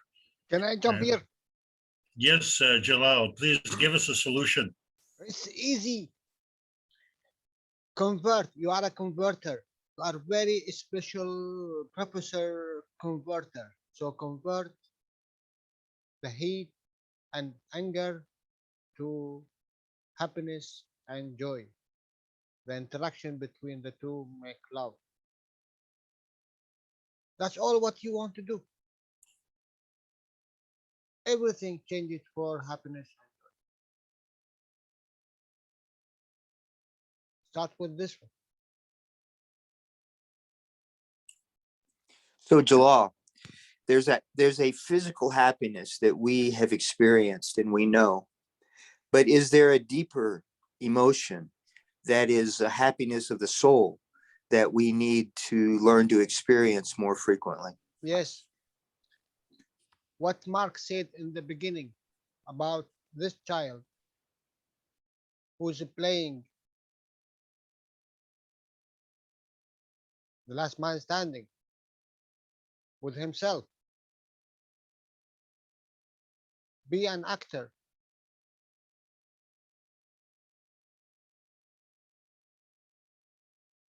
Act with yourself.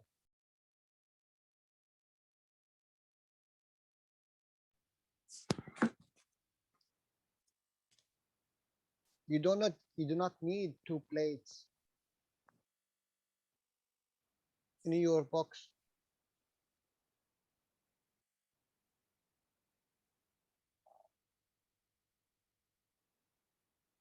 Why you need 2 plates?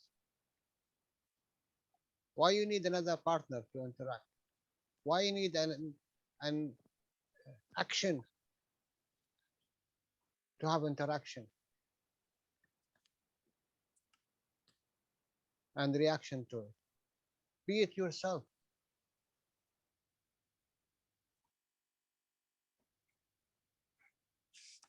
Be that schizophrenic condition without being schizophrenic.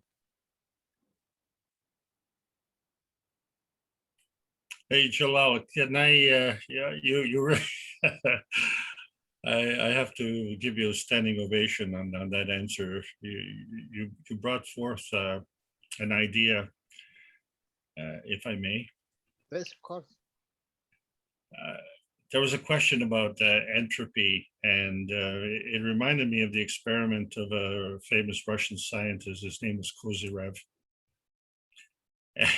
What he did was he took an aluminum sheet and he rolled it up, and this aluminum sheet was like 6 feet wide. So he put it on end, and then as it unraveled, he went inside.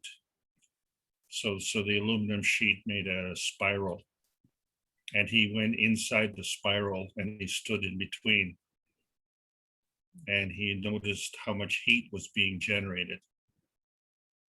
So it was, like you said, we don't need the 2 plates because we are the generator. And that's your comment brought that forward, and it kind of explains where the source of energy actually comes from. It comes from within. It comes from within us. So this is a look. It is really just flip as you taught in the beginning. Yeah. This magnet, Yes. Yes. just flip it. You can do it now. You can do it now. We are sitting. Just be happy. Don't remember things. Wait a minute. This is really something you need to understand. Don't depend in your history. Don't depend about something make you happy. This is not this is you remember something to interact with. No, just be happy now. Just be happy without anything. Because if you put something against that to interact with you, more than 50% of the energy goes to that part. So this is what you are lacking of energy. Keep the energy inside you. Just be happy. And see how much in your body will change. If you like to exercise this, okay, go to the happiest places, go to the happiest music, go to the happiest equations in the beginning, but don't depend on it because you will stagnate in that position. Just be happy. The interaction of one with his soul. So Jalal, in my experience, that happiness you're talking about, I think I understand it somewhat, but I never experienced that until I actually don't try to associate with any of the other happinesses in my life that I've experienced. You don't sense the true happiness of the soul until you're not trying to relate it to anything, any other person, any other experience, any other place. It's just, you just are without any of these other interferences. And that makes you like totally happy. You know what? Always we need a trigger, and we used to that. This is a line of knowledge. We have it for thousands of years. We only want something to trigger this in us. Even the sadness, even the hate, even the anger is something to trigger this. But if you trigger it yourself, so where this energy will go? If is it hate and anger, it will go inside. If is it happiness and joy, it will go outside. So really you will shine if there is all the energy what you are creating within you, with yourself, without triggering from anyone. So you see how much energy you will put out.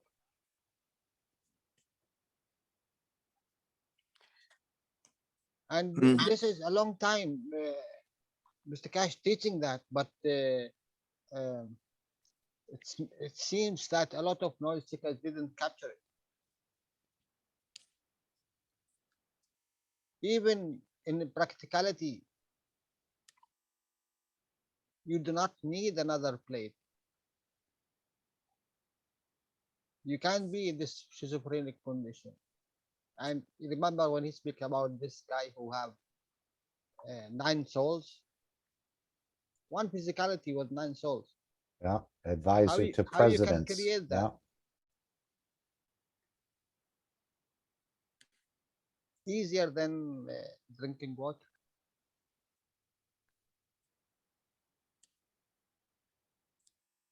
But we need to practice.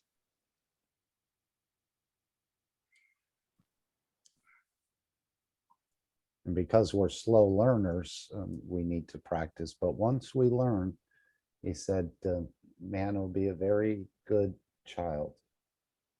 Once we learn, and I'm a very slow learner as well, as you can see with the computer and other things. So, but we can either continue here. I just noticed Mr. Keshe has popped back in. He's been in and out like popcorn. I don't know if you'd like to say anything while we have you here for a minute or two. I don't know if your connection or something else is going on there. Maybe you're multitasking, or it's probably the connection though. If there's anything you'd like to say or come in, and if not, that's fine as well. No, I'm just too busy tonight. I just came in to join and listen, but we're doing a lot of things in the background. We've been busy today. Fine. Working actually with the knowledge seekers, not something outside. We've been trying with knowledge seekers to do some good work. So it's all good news. I'm just listening. When I can pop in, I'll pop in. Thank you. Thank you very much. I'd like to continue on with the 384, but at the same time, I know Dan wanted to hear the 76. Can we carry on with the 384 for a minute, and maybe Mr. Keshe will wrap up what he's doing shortly and decide to spend a few 10 minutes or so with us, which would be fine. He's just listening in the background. I sort of thought something else was going on today, but that's fine. He's with us always on the soul level, as we know. Even Hassan had said that he's helped Hassan many times when Hassan was sort of lost or was looking for a piece of knowledge or so on and so forth. So you can call on Mr. Keshe, and he said this as well. Anytime you'd like to share or interact with his soul. So everyone can feel free to interact with Mr. Keshe. And of course, when you're working with a workshop or you're transcribing, as Yvonne does, I'm sure she's interacted with, and as I've experienced as well, doing transcribing work, that there is an interaction with the person who created that work. And obviously, as he said, I don't read any scripts. I don't write anything down. I just teach from the knowledge of the universe and from his soul. So let's continue this on, and maybe we do understand the third reality or third dimension, which we were not quite aware of, but I don't know if we hit it quite right yet.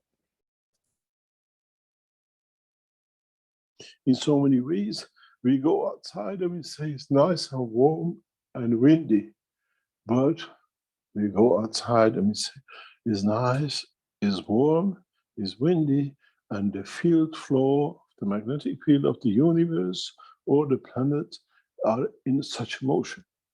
We feel the real dimension of the interaction of the fields of our planet and our universe. That's only can be done when mankind uses the technology of the science of his own soul in the dimension of the field, the strength of the magnetic and gravitational fields.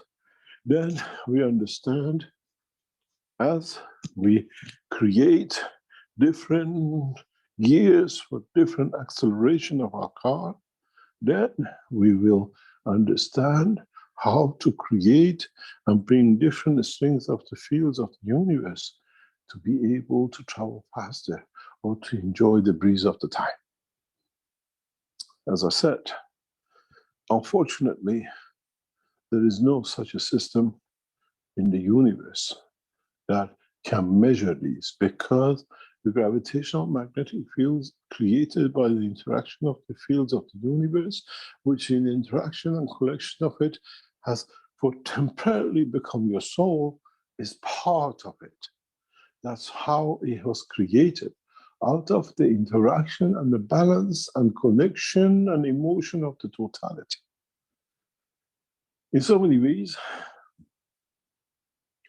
once we let you loose, to be able to use what we call different types of enhancement units, is for you to learn how to operate and how to run and how to feel your soul, how to understand the emotion of the soul, how to live within the structure of the emotion of the mankind, within the structure of the soul of the universe. In so many ways, now we understand why it has been said, I made man in the image of myself. As man will feel as I feel, mankind will understand as I understand.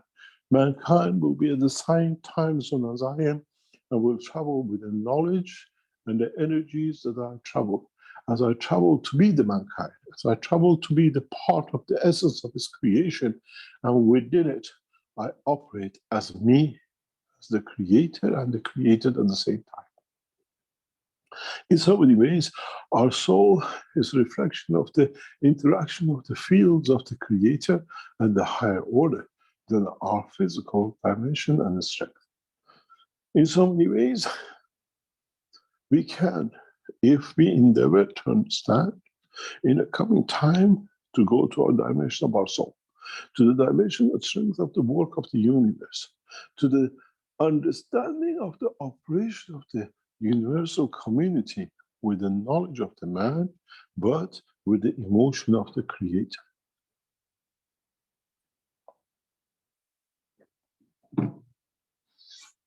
In so many ways, mankind needs now to understand the operation and the emotion of his soul, and understand that the same emotion plus more is within the soul, within the structure and operation of the soul of man. In so many ways, we have brought the totality to be together. We have brought the understanding of the science and technology of the man to be the science and technology of the creation and the creator through the operation of his soul. In so many ways, how many of you will ever reach to the level of the understanding of the creation and the creator is in totality the understanding of the work of your own soul. When you understand the work and operation and the strength of the soul of the man, you have understood the operation and the strength of the soul of the creator. In a way, you have made a pathway. You have understood the operation of the universe. In a way, when we make you to understand the work of your soul, we have made you a man of the universe. You become part of the universal community. It will not be anymore waiting to see the alien or UFO.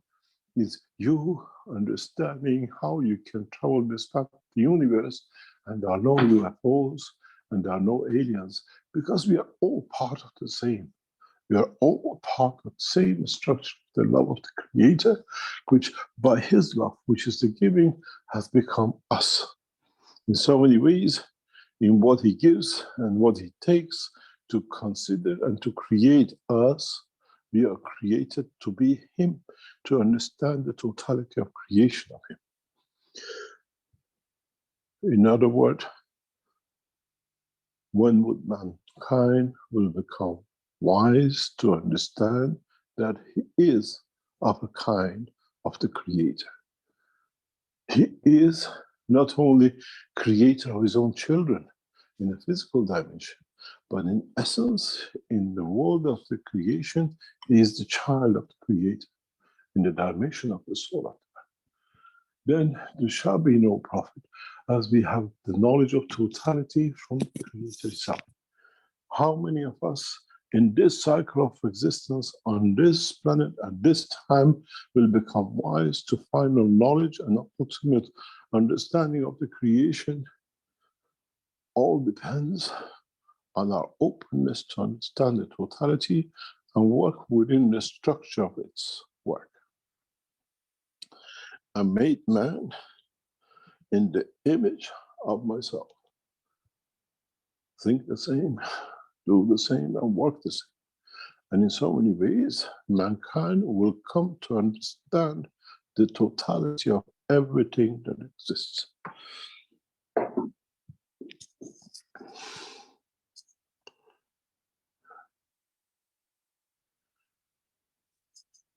In a coming time, and in a coming understanding of the work of the universe, understood by man, humanity will take a massive step. In a way, as I said in other teachings, that once one of the mankind are enlightened, he can make the others to be enlightened at the same time to the totality of the knowledge to understand the work of their soul. There is a reason for this. And in many teachings, I have always said that in the statistics provided by United Nations of Mankind, just taken from 10,000 women, from 10,000 tribes on this planet, has indicated that all come from one common denominator, mother. And if mankind and the strength of the soul of the one who gets enlightened reaches the strength of the soul of that mother, that for the first time mankind's knowledge has confirmed the existence of common mother, the whole of the humanity will be enlightened in one instant. And that instant is when the true mother of the creation, Mitra, will manifest itself on this planet, which carried the soul, and every being on this planet will be enlightened. In a way, enlightened through the knowledge of the creation and the created. In a way, become enlightened to understand the totality, the beginning, to understand the connection between the physicality and the soul of the man. And through that process, deliver mankind from centuries and thousands of years of pain and suffering, where man shall not kill, where man will understand the work of the universe and deliver through the interaction of the fields of his soul to feed his physicality, where there shall be no killing, there shall be no war. And this promise will be carried out by us in Tehran. We'll bring an end to wars by sharing the knowledge. We bring an end to hunger by sharing the energies of the Creator to the dimension of the Mother creation. In so many ways, we give the knowledge to mankind. And it's the time for humanity to take that huge step, that huge leap to understand the essence, the true essence of the creation in the realm of the Creator. We salute you, Mitra, for your existence. In the way we bring mankind to the true mother of creation, not to this planet, but in essence, Mitra carries the knowledge of the soul of the man too, which the two shall come to be one, and mankind will be enlightened with the new knowledge to be able to understand and transmute between the two. Transmutation of the elements and transmutation of energies will become one, and in that process, mankind reaches the wisdom and the wisdom of the creation. In so many ways, in a coming time, by educating the elite scientists of the planet, we will enlighten to enlarge and teach the elite created and the creation of the Creator. In a way, the totality of this creation will be enlightened as the love of the Father reigns equal upon all.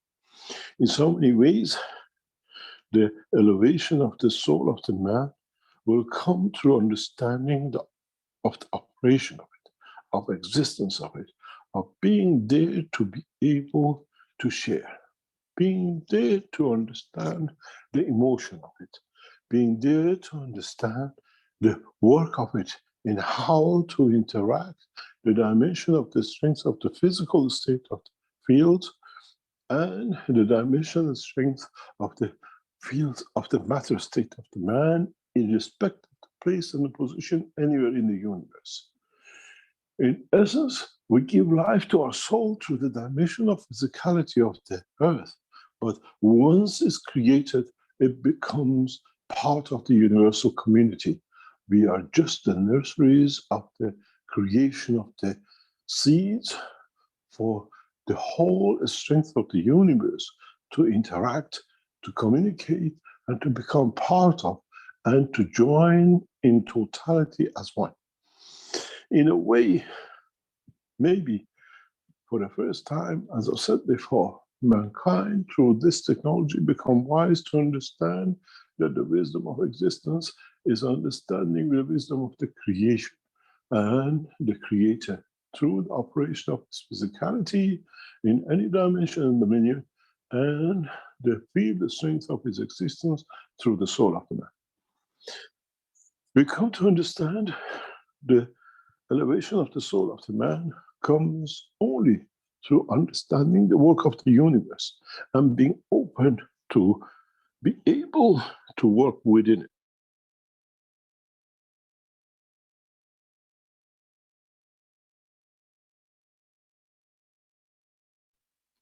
In so many ways, mankind has moved into a new dimension. In so many ways, humanity has taken a huge step by understanding the concept and the work of the universe. We still will cultivate the land. We still will fly across this planet. We still go to colleges and universities to get useless degrees and PhDs and become more ignorant to the knowledge of the Creator, where the village man on the mountains of Himalaya will be more enlightened than the man with the degrees sitting in universities, because he has no prejudices and he sees the beauty of the creation when he stands on the mountains by looking at the created universe and universe through the stars and the skies. In so many ways, how far our knowledge and how far our soul will elevate itself is according to what and how much we take the shackles of physicality from his prison cell, which is within the brain of the man. The knowledge, the physical knowledge of the man in the past centuries has become another bigger noose around the neck of the man in understanding the process of the creation and the created. And the purpose of these teachings is exactly the same: to free the man from these shackles, to understand the process of the creation, and be able to use it, to apply it, and live within it, and at the same time create a condition for the others to be able to enjoy the beauty of it. A man who understands and keeps to himself is as good as a dead man. Better not exist, as he has not shared none, and he shall not be shared with any by himself. In so many ways, mankind will be elevated to the new soul of understanding. Mankind will be elevated to new levels of understanding of the totality. Mankind will come to be part of the universal community by understanding the work of his own soul. You were waiting for the UFOs, you were waiting for the most advanced technologies to take you to the universe to become part of the universal community, but in fact, you always have been part of universal community. By not understanding the work of your soul, you only looked at within yourself, within the brain of physicality of the man. By understanding to go further inside to and free that soul within, you become within an instant a child of the universe. You become part of the universal community, and with it and in it, you carry the totality of the knowledge, because the knowledge has been the cause of his creation. This is the reason that I said in the past few teachings that in the new way that the mankind will produce his offsprings will change.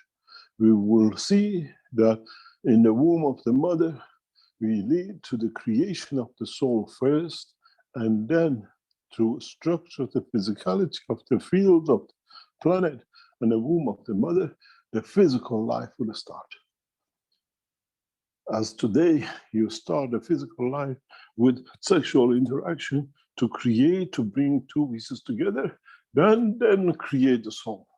In a new way, you create the soul first, that with it carries the knowledge of the universe first, and then it decides in what shape or form in the womb of the mother will take shape and manifest itself, understanding all the needs of the physical dimension at the point, the place, and the position. In so many ways, instead of starting back to front, from now on, we start from the front, we go to the back. We go to understand the totality of understanding. We go and pick up the field of the universe, and we interact those fields with the fields of the universe of our part bearing what she sees. And the interaction of those fields will lead to the creation of the soul within the womb of the mother. And then the physicality will take shape. And then the child have the knowledge of the universe in totality. And then mankind shall not kill, as the soul will feed the man. Mankind will never destroy, as he knows is destroying part of itself. In a way, the process of change has to come from within the womb of the mother of the universe, the mother of the creation, and in so many ways, Mitra. In a way, we call it Mitra for a collective creating power, collective understanding the feels and emotions of the universe. And this is a gift that in our cycle we have given to man, to understand, to change, to understand the coming of the new time, that man shall not kill anymore. Man and the animals on this planet will not destroy another cycle. Each soul knows within that entity that is the beginning of another star. Earth is the nursery of the creation of the universe. When you become the travels of the universe through the dimension of the soul, you will know which star, which galaxy has the seed of the earth, has come from the motherland of the mother of the creation, Mitra. In so many ways, mankind will come to understand is not privileged to be white or black.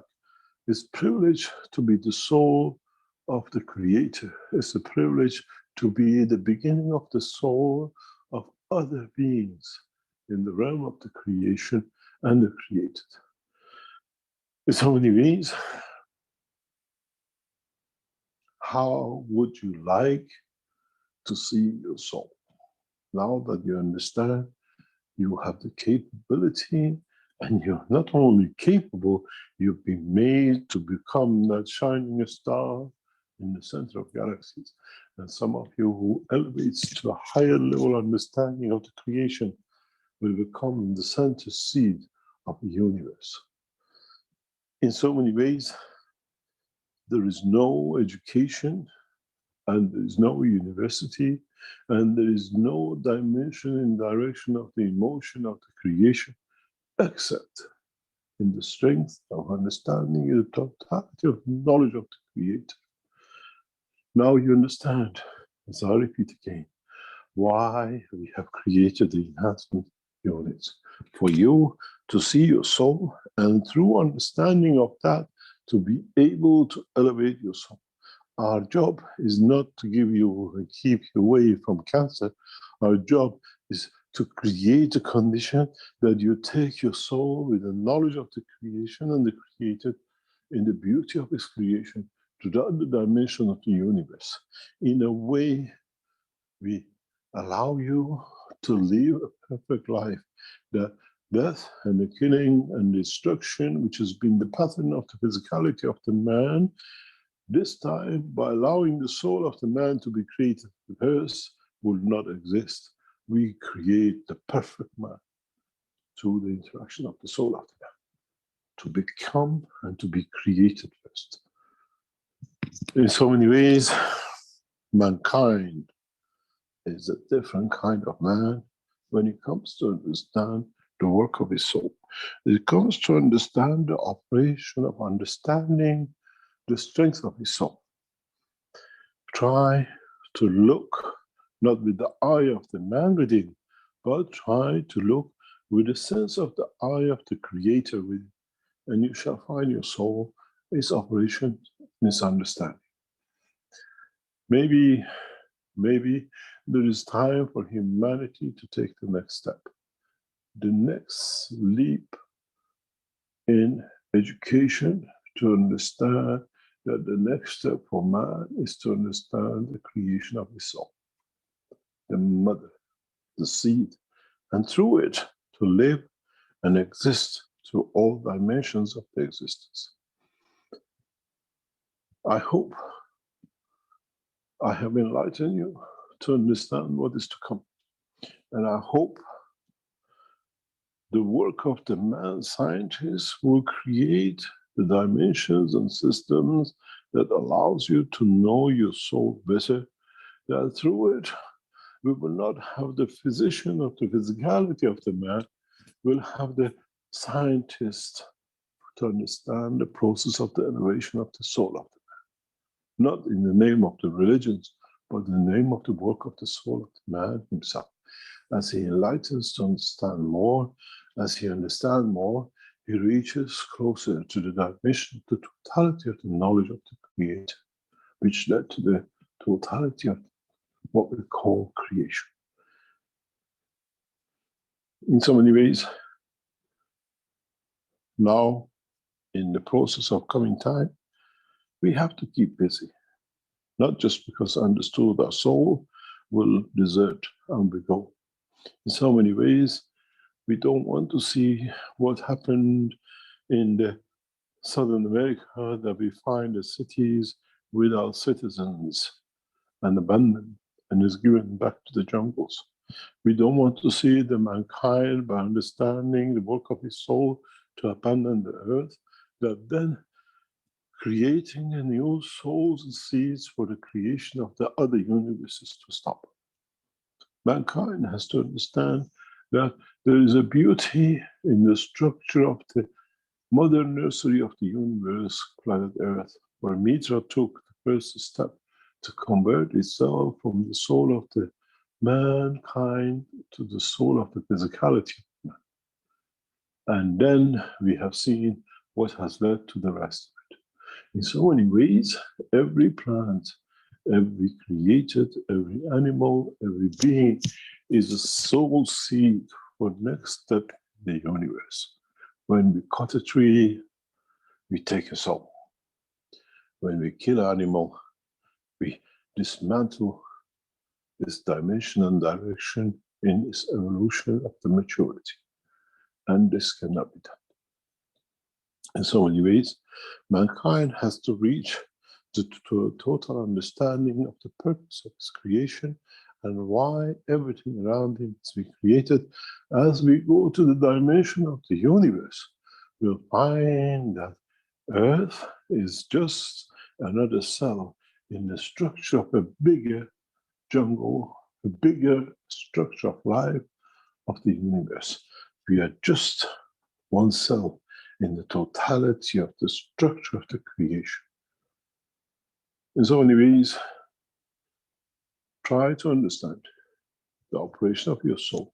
Try to understand how you can get to it, that you can get to the totality of knowledge of the creation, and instantaneously you become a member of the universal community. Unless you choose what you fancy as UFOs and you see come and go, because those souls have managed to reach the elevation of the soul and teaching that we have given to the man. In some way, we have brought this knowledge to man to thank man for creating such a beautiful souls that have become, in maturity and understanding of the balance of their work, the souls and the seeds of other galaxies and universes in the universe. In a way, we have come to create a perfect being that it creates perfect cycles of life by teaching man that the perfection comes from understanding of his soul and not feeding his physicality to become the greed of killing and the rest. Thank you very much for today, and I hope you understand the total essence of the creation. We thank those people who are in the background working to bring the situation for the teaching of the Keshe Foundation to become part of the international teaching, to understanding of the work of the science and technology, and through it, the knowledge of mankind.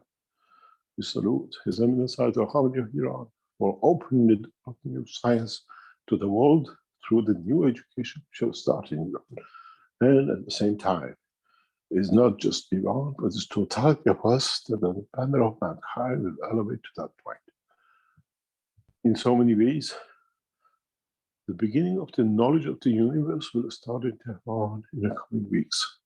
And we welcome as many as you that would like to join us in the education, in the institutes and the universities of Tehran to become the knowledge seekers of the universe. In the coming time, the Iranian officials will announce the operation and opening of these structures that will teach the whole of humanity the new knowledge. But the option is yours. Take to the flight of fancies and run your UFOs and try to run your engines with no fuel, or learn to travel the dimension of the soul of the man and become part of the universal community. As when you become part of the universal community in another point and dimension and position in the universe, when you take the dimension of physicality, now you have to live with their education, with their understanding and their style of life. In a way, you change the village of Earth to another village in another city, in another part of the planet and in the universe.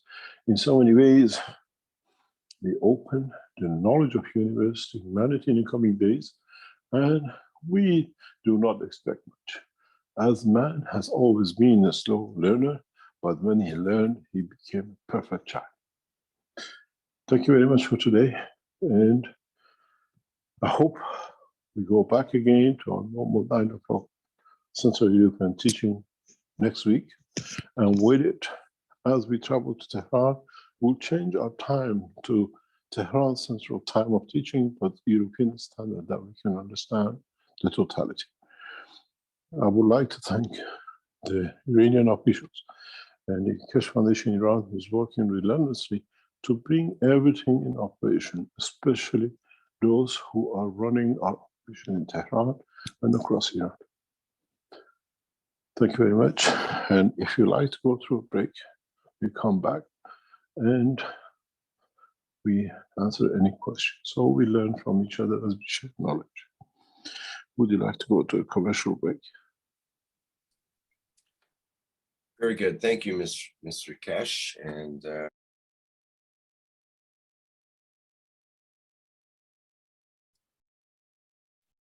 Another wow. Wow, this is just as great as having Mr. Keshe here live with us. Amazing that we're just here on a Sunday afternoon and this kind of knowledge is being shared and revealed on this planet. The future looks quite interesting, to say the least. Way more interesting than we've been ever accustomed to on this planet. So if anyone would like to add, I want to thank you, Mr. Keshe, for all your teachings and making us aware of what the soul is actually doing around the universe, even though we're sitting in our chairs and doing this and that and listening here. Perhaps the soul is out there doing some other things that we're not even aware of at this point. But we're going to become more aware, and what a great, as Diane put in the chat, blessing. So thank you.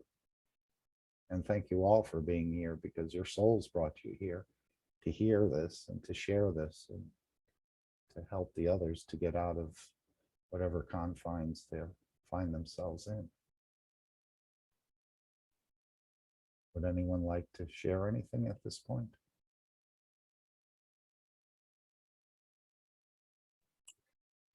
Mark, before someone jumps in, I just want to thank you for all the work that you've been doing. And I want to thank everybody in the audience here who has spent this beautiful Sunday afternoon with us here. That was quite a profound knowledge seekers workshop. So yes, precious, totally precious. On behalf of the North American International Corona team, I just want to thank everybody again for the opportunity to be a teacher here. And I look forward to the new episodes coming down the road. I'm going to sign off and pass it on to you, Mark. Okay, I noticed, John, thank you very much, Alex, for supporting us consistently week after week in and week out. So I noticed John just joined us. Is there anything you'd like to say, or is there any knowledge you'd like to share, or words that maybe are coming from your soul?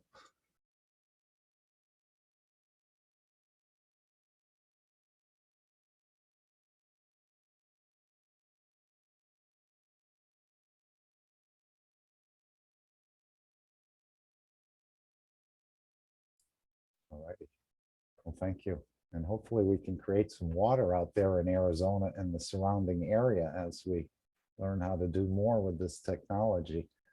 I understand there's, oh, go ahead, And Jalal. Mark, Yes, sir. we miss John a lot in the workshops. Before, he was sharing a lot with us. Yes, pretty regularly, and we were very impressed with his work, and I'm sure he's walking around with quite a bit of knowledge, and with all the experiments and the things and all the people he's elevated along the way to see his work. And we thank you, John, for being part of the totality, or being the totality. It's just amazing what Mr. Keshe is revealing to us. Again, I can't explain it all, but my soul understands it, and I'm determined to unleash the soul to find out more. And again, he doesn't want us to abandon the cities. He doesn't, what he said in South America, where he see many cities abandoned to the jungles. So I think we'll be here as well as other places simultaneously. I know Mr. Keshe can do that, and we'll be able to do that as well as we go along in the creation.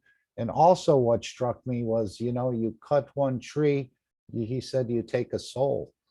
And that soul is another galaxy or another universe that would have been created by that soul. But we decided to take or deconstruct that physicality. And again, we need to get past this so that we don't limit the process of creation. Every time we take a soul, there could have been another universe, another galaxy, or another creation happening in the universe. And we don't realize that. We just sort of take it for ourselves because we think we need it. But that was another creation that was going to take place. And now apparently the universe has to recalculate everything. Not sure, but again, it's quite profound, and it seems like it's past my understanding of the brain and everything, what's happening here, because it's so immense and it's so profound. The words of Mr. Keshe are the words of the Creator, and I don't mind saying that. Anyone else would like to share something? Anything touch you? Dan, maybe we can get to that next week with the chocolate, because I do like chocolate, and so many others do too. You can. You've got the 76th, Mark. Yes. Thank you, Yvonne. Thank you for all your work you're doing in the background, even with a periodic cat distraction. You're getting so much done. And we're thankful to have you as part of our team or family, because you've helped us out in so many different classes and can put your fingers right on certain knowledges or certain play cuts that we need to elevate our own knowledges. So thank you for all your work. You're always welcome.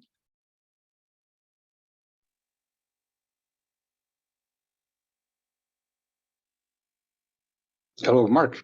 Go right ahead, Jefferson. Thank you. Oh, hello. Hello, everyone. It's Jefferson from Brazil. Is there Alex around yet? That I'd like to ask a question from the teaching of him. I don't know. He's here. Ask the question. Hello, Alex. How are you?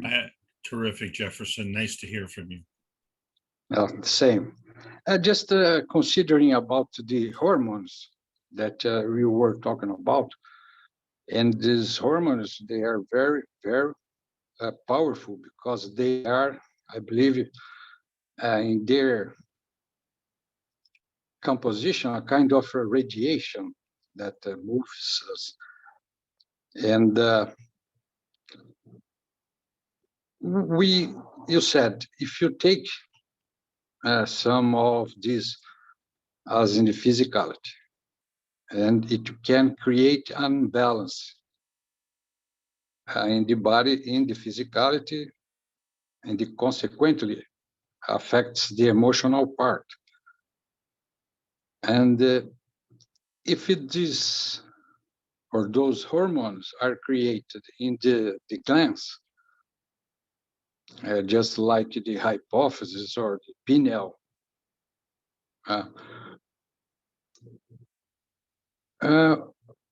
should we squeeze and the way that you can make it throughout our thoughts and release this kind of hormones from each part of the body that we can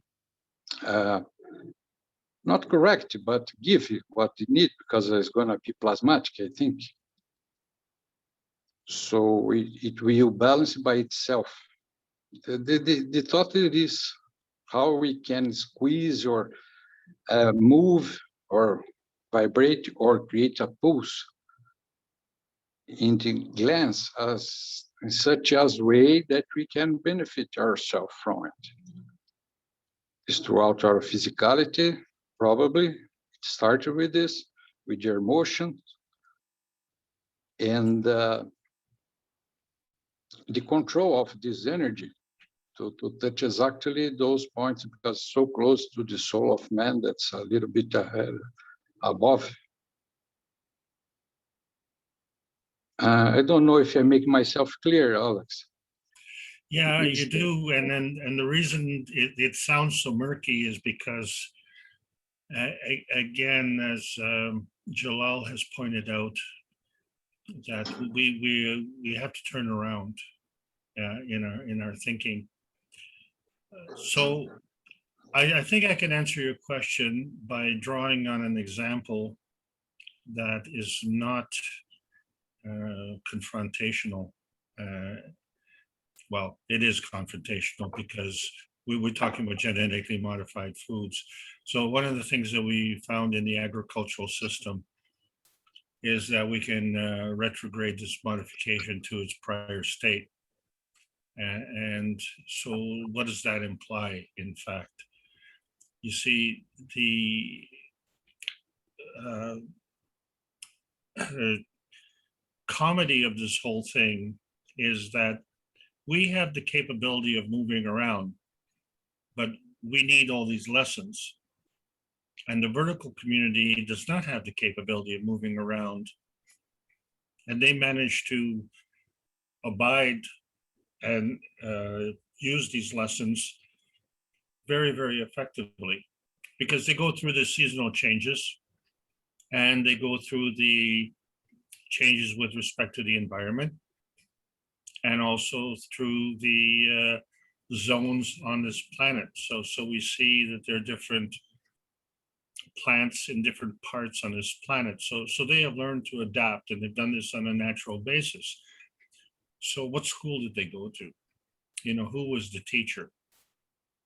And then we come along and we do genetic modification. And then last week we found out what a catastrophic effect it's having on the Indian agricultural system. And it's catastrophic on the agricultural side, but the repercussions extend into the social side and the family side and everything else. So this is not only, and I'm going to say unnatural, you know, is it natural for man to be cruel to man? Well, the delay in consequences allows that, but the delay in consequences does not invite misconduct. So the misconduct is come from misdirection. And so what you're asking is, can we redirect this, from a physical standpoint? Well, just like the hormones, we start an action, enhance it, and we stop an action or suppress it. So that is our responsibility. But our responsibility is initiated from our intent, and our intent is derived from our connection of the soul to the connection to something else. So all things are interdependent. So that was the first thing that I wanted to say. The second thing that I want to say is that certainly these maladies can be reversed. And the reason they can be reversed is because the soul will never lie. So the opportunity to lie will not be there, because the soul understands the rules of the soul and the rules of the universe. And the universe is very easy to understand. Life wants to learn, and the universe is a benevolent place. And the reason for that is because you cannot create life if you aren't benevolent. So that's, shall we say, a physical impossibility. The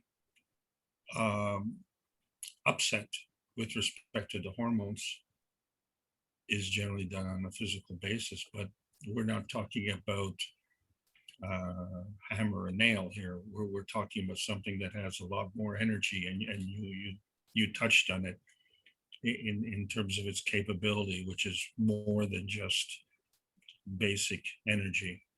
Shall we say, you used the word radioactive, and I'll acknowledge that.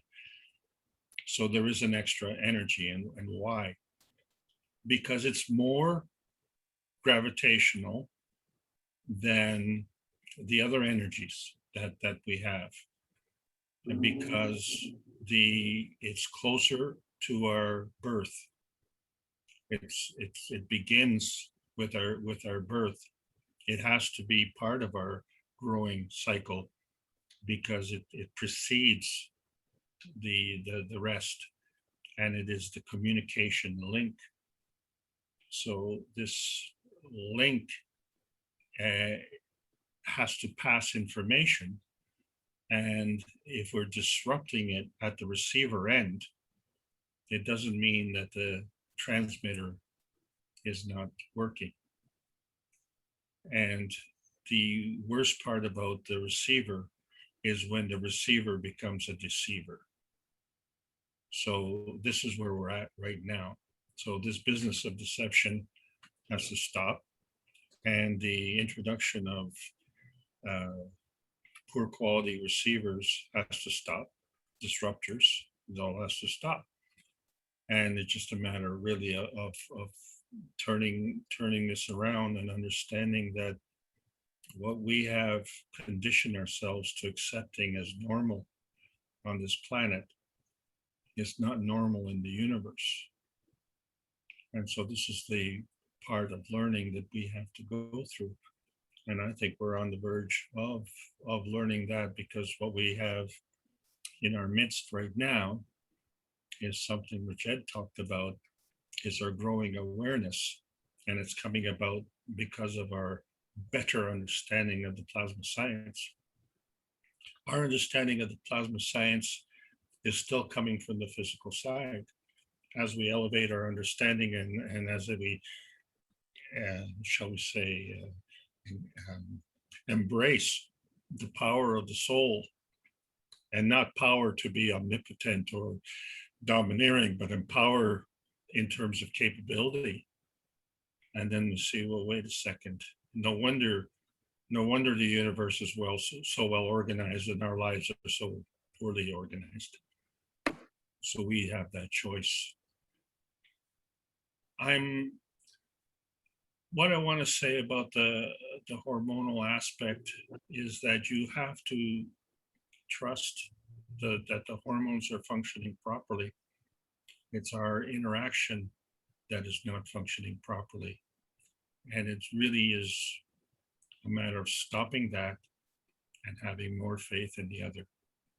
And through that faith, we see it operate, become more successful, we become more confident, and we move to the next level. And that's how we grow. Thanks for your question, Jefferson. Thank you. Thank you very much, Alex. Wonderful points to think about. Thank you very much. My pleasure.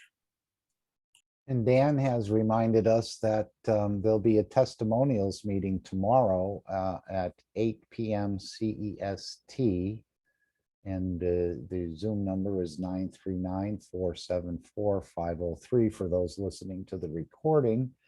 And there's a gentleman here, Mr. Westhoff, who's shared with us this morning in the USKF TV a few testimonials that he's experienced. And if you'd like to hear that, you can hear that. But I would ask him if he could join tomorrow after, well, I don't know his exact time, but it's 8 p.m. CEST. I'm not sure his location, but what a beautiful soul and beautiful sharing he gave us, and specific examples using the ceramic cup of life is and some great words he put forth there. And I hope you'll, I'm making a specific invitation that you'll join the testimonials with Rick Crammond tomorrow. I think you'll elevate even more people. You've elevated my soul by listening to you speak today. So I want to thank you and thank all the rest of the knowledge seekers, Alex and Jalal. There's also a class tomorrow, Deciphering Knowledge Seekers Workshop, which Jalal has been holding on a very regular basis. And please attend, and this would be for private students only. But you can also find Jalal in some of the other public teachings in the language communities, where he goes and shares his knowledge of the plasma technology. So it's a beautiful bouquet, and we're all here together. And there's a few things we rub the wrong way one another sometimes, but that's all part of having a big family. Not everybody is perfect. So we're all working on this, but we know the new souls that'll be created is going to be a perfect man. And hopefully the rest of us will achieve that as well in so many ways. So I want to thank everyone for being here today. Is there anything anyone else would like to add? I'm going to play the message to humanity and then the final disclaimer, and then we'll end the meeting.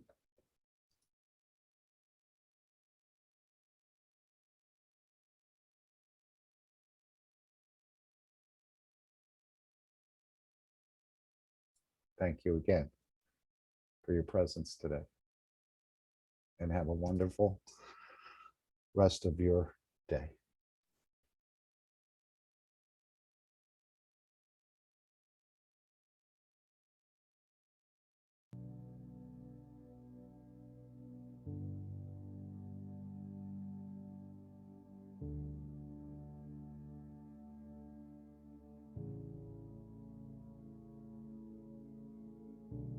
Now that we have opened what I call the final stages of man to understand, now you have to understand you have no choice.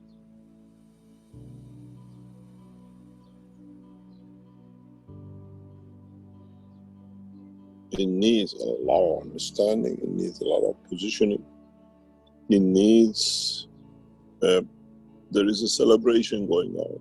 A lot of you will report massive number of UFOs in huge numbers. It's not one or two anymore. It's just like a party, let's all go there and there is a traffic jam. You will see those happening in the coming weeks. There is a big party going on this planet. Man has not seen it, do not understand. In a way, without you knowing, so you go to out shopping and you come home, the party is set, and then you have a surprise. In a way, mankind is waiting for that surprise, but there are few steps to be taken. The universal count, what we call what they call universal community has already laid out the party. And to lay the party, you need to bring a lot of things ready, a lot of souls. All friends are coming back.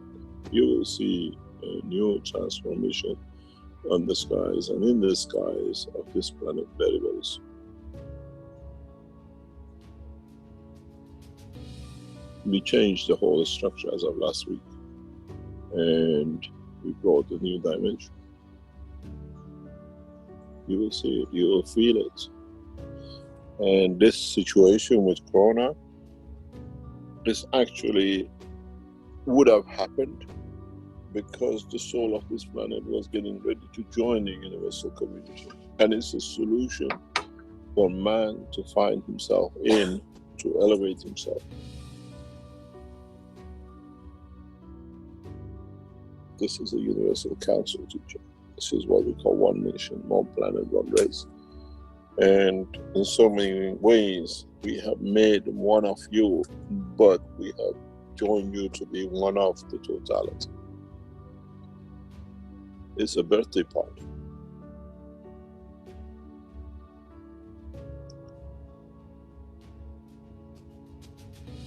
And those who are organizing the party, it's just, 9 months and so many days, the child is born and you get everything ready for the party of the birth. That's what's happening. For the coming weeks, you will see more and more activities in a very strange way, in a huge numbers. And some of them, they are single souls who left this planet thousands of years ago. They're coming back. They're coming back to welcome the new child. These lights you see in the skies, which will appear as single and in hundreds of thousands to come, many of them, they're not UFOs. They're the souls who left this planet and come back. They know it's the time to celebrate. But mankind is blind. And no radar can see the soul. If the radars could see the soul, every day millions of people could die and get born. Why don't the radars don't show? The souls leave.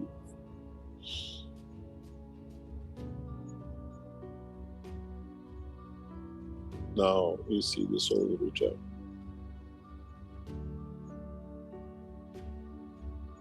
You see the light, and mankind has to understand. You have no choice. We have left you no more choice. We left it to you lot for some millions of years, and you did nothing but just mess it up more and more.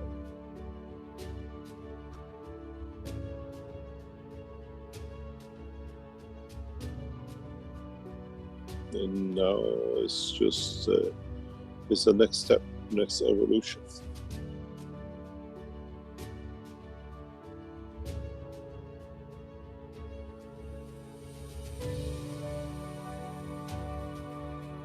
But how far, how much, to what extent mankind is ready for it is a question for the man to ask himself.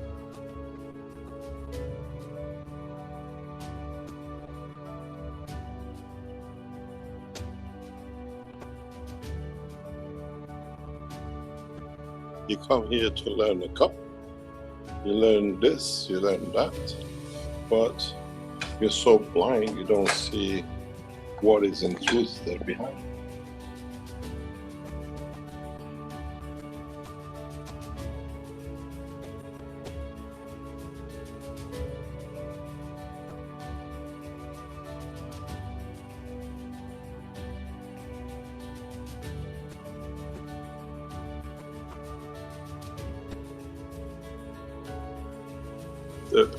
The reality is, and this is the question I asked yesterday as well, is the soul of the man as totality ready for this transformation?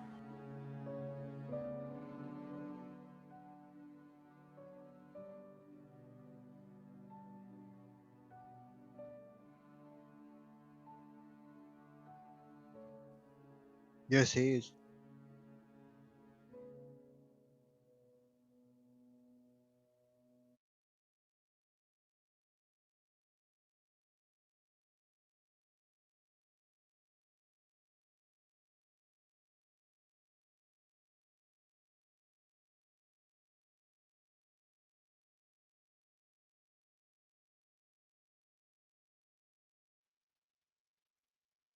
Disclaimer. The information and education material contained herein is meant to promote the general understanding and dialogue of GANs processing.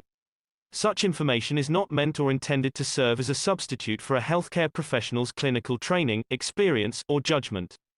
For patients and individuals, such information is not to be a substitute for professional medical, therapeutic, or healthcare advice or counseling. For medical issues or concerns, including decisions about medications and other treatments, readers, viewers, listeners should always consult their physician or, in serious cases, seek immediate assistance from emergency personnel. Prescription information, procedures, and use of medical devices information should be undertaken only by properly trained and certified medical personnel. We specifically disclaim any warranties, express or implied, including implied warranties of merchantability or fitness for a particular purpose. Such information is provided, as is, and is believed to be accurate at the time of its publishing, but it is the viewer's job to evaluate the accuracy of any information found in this presentation.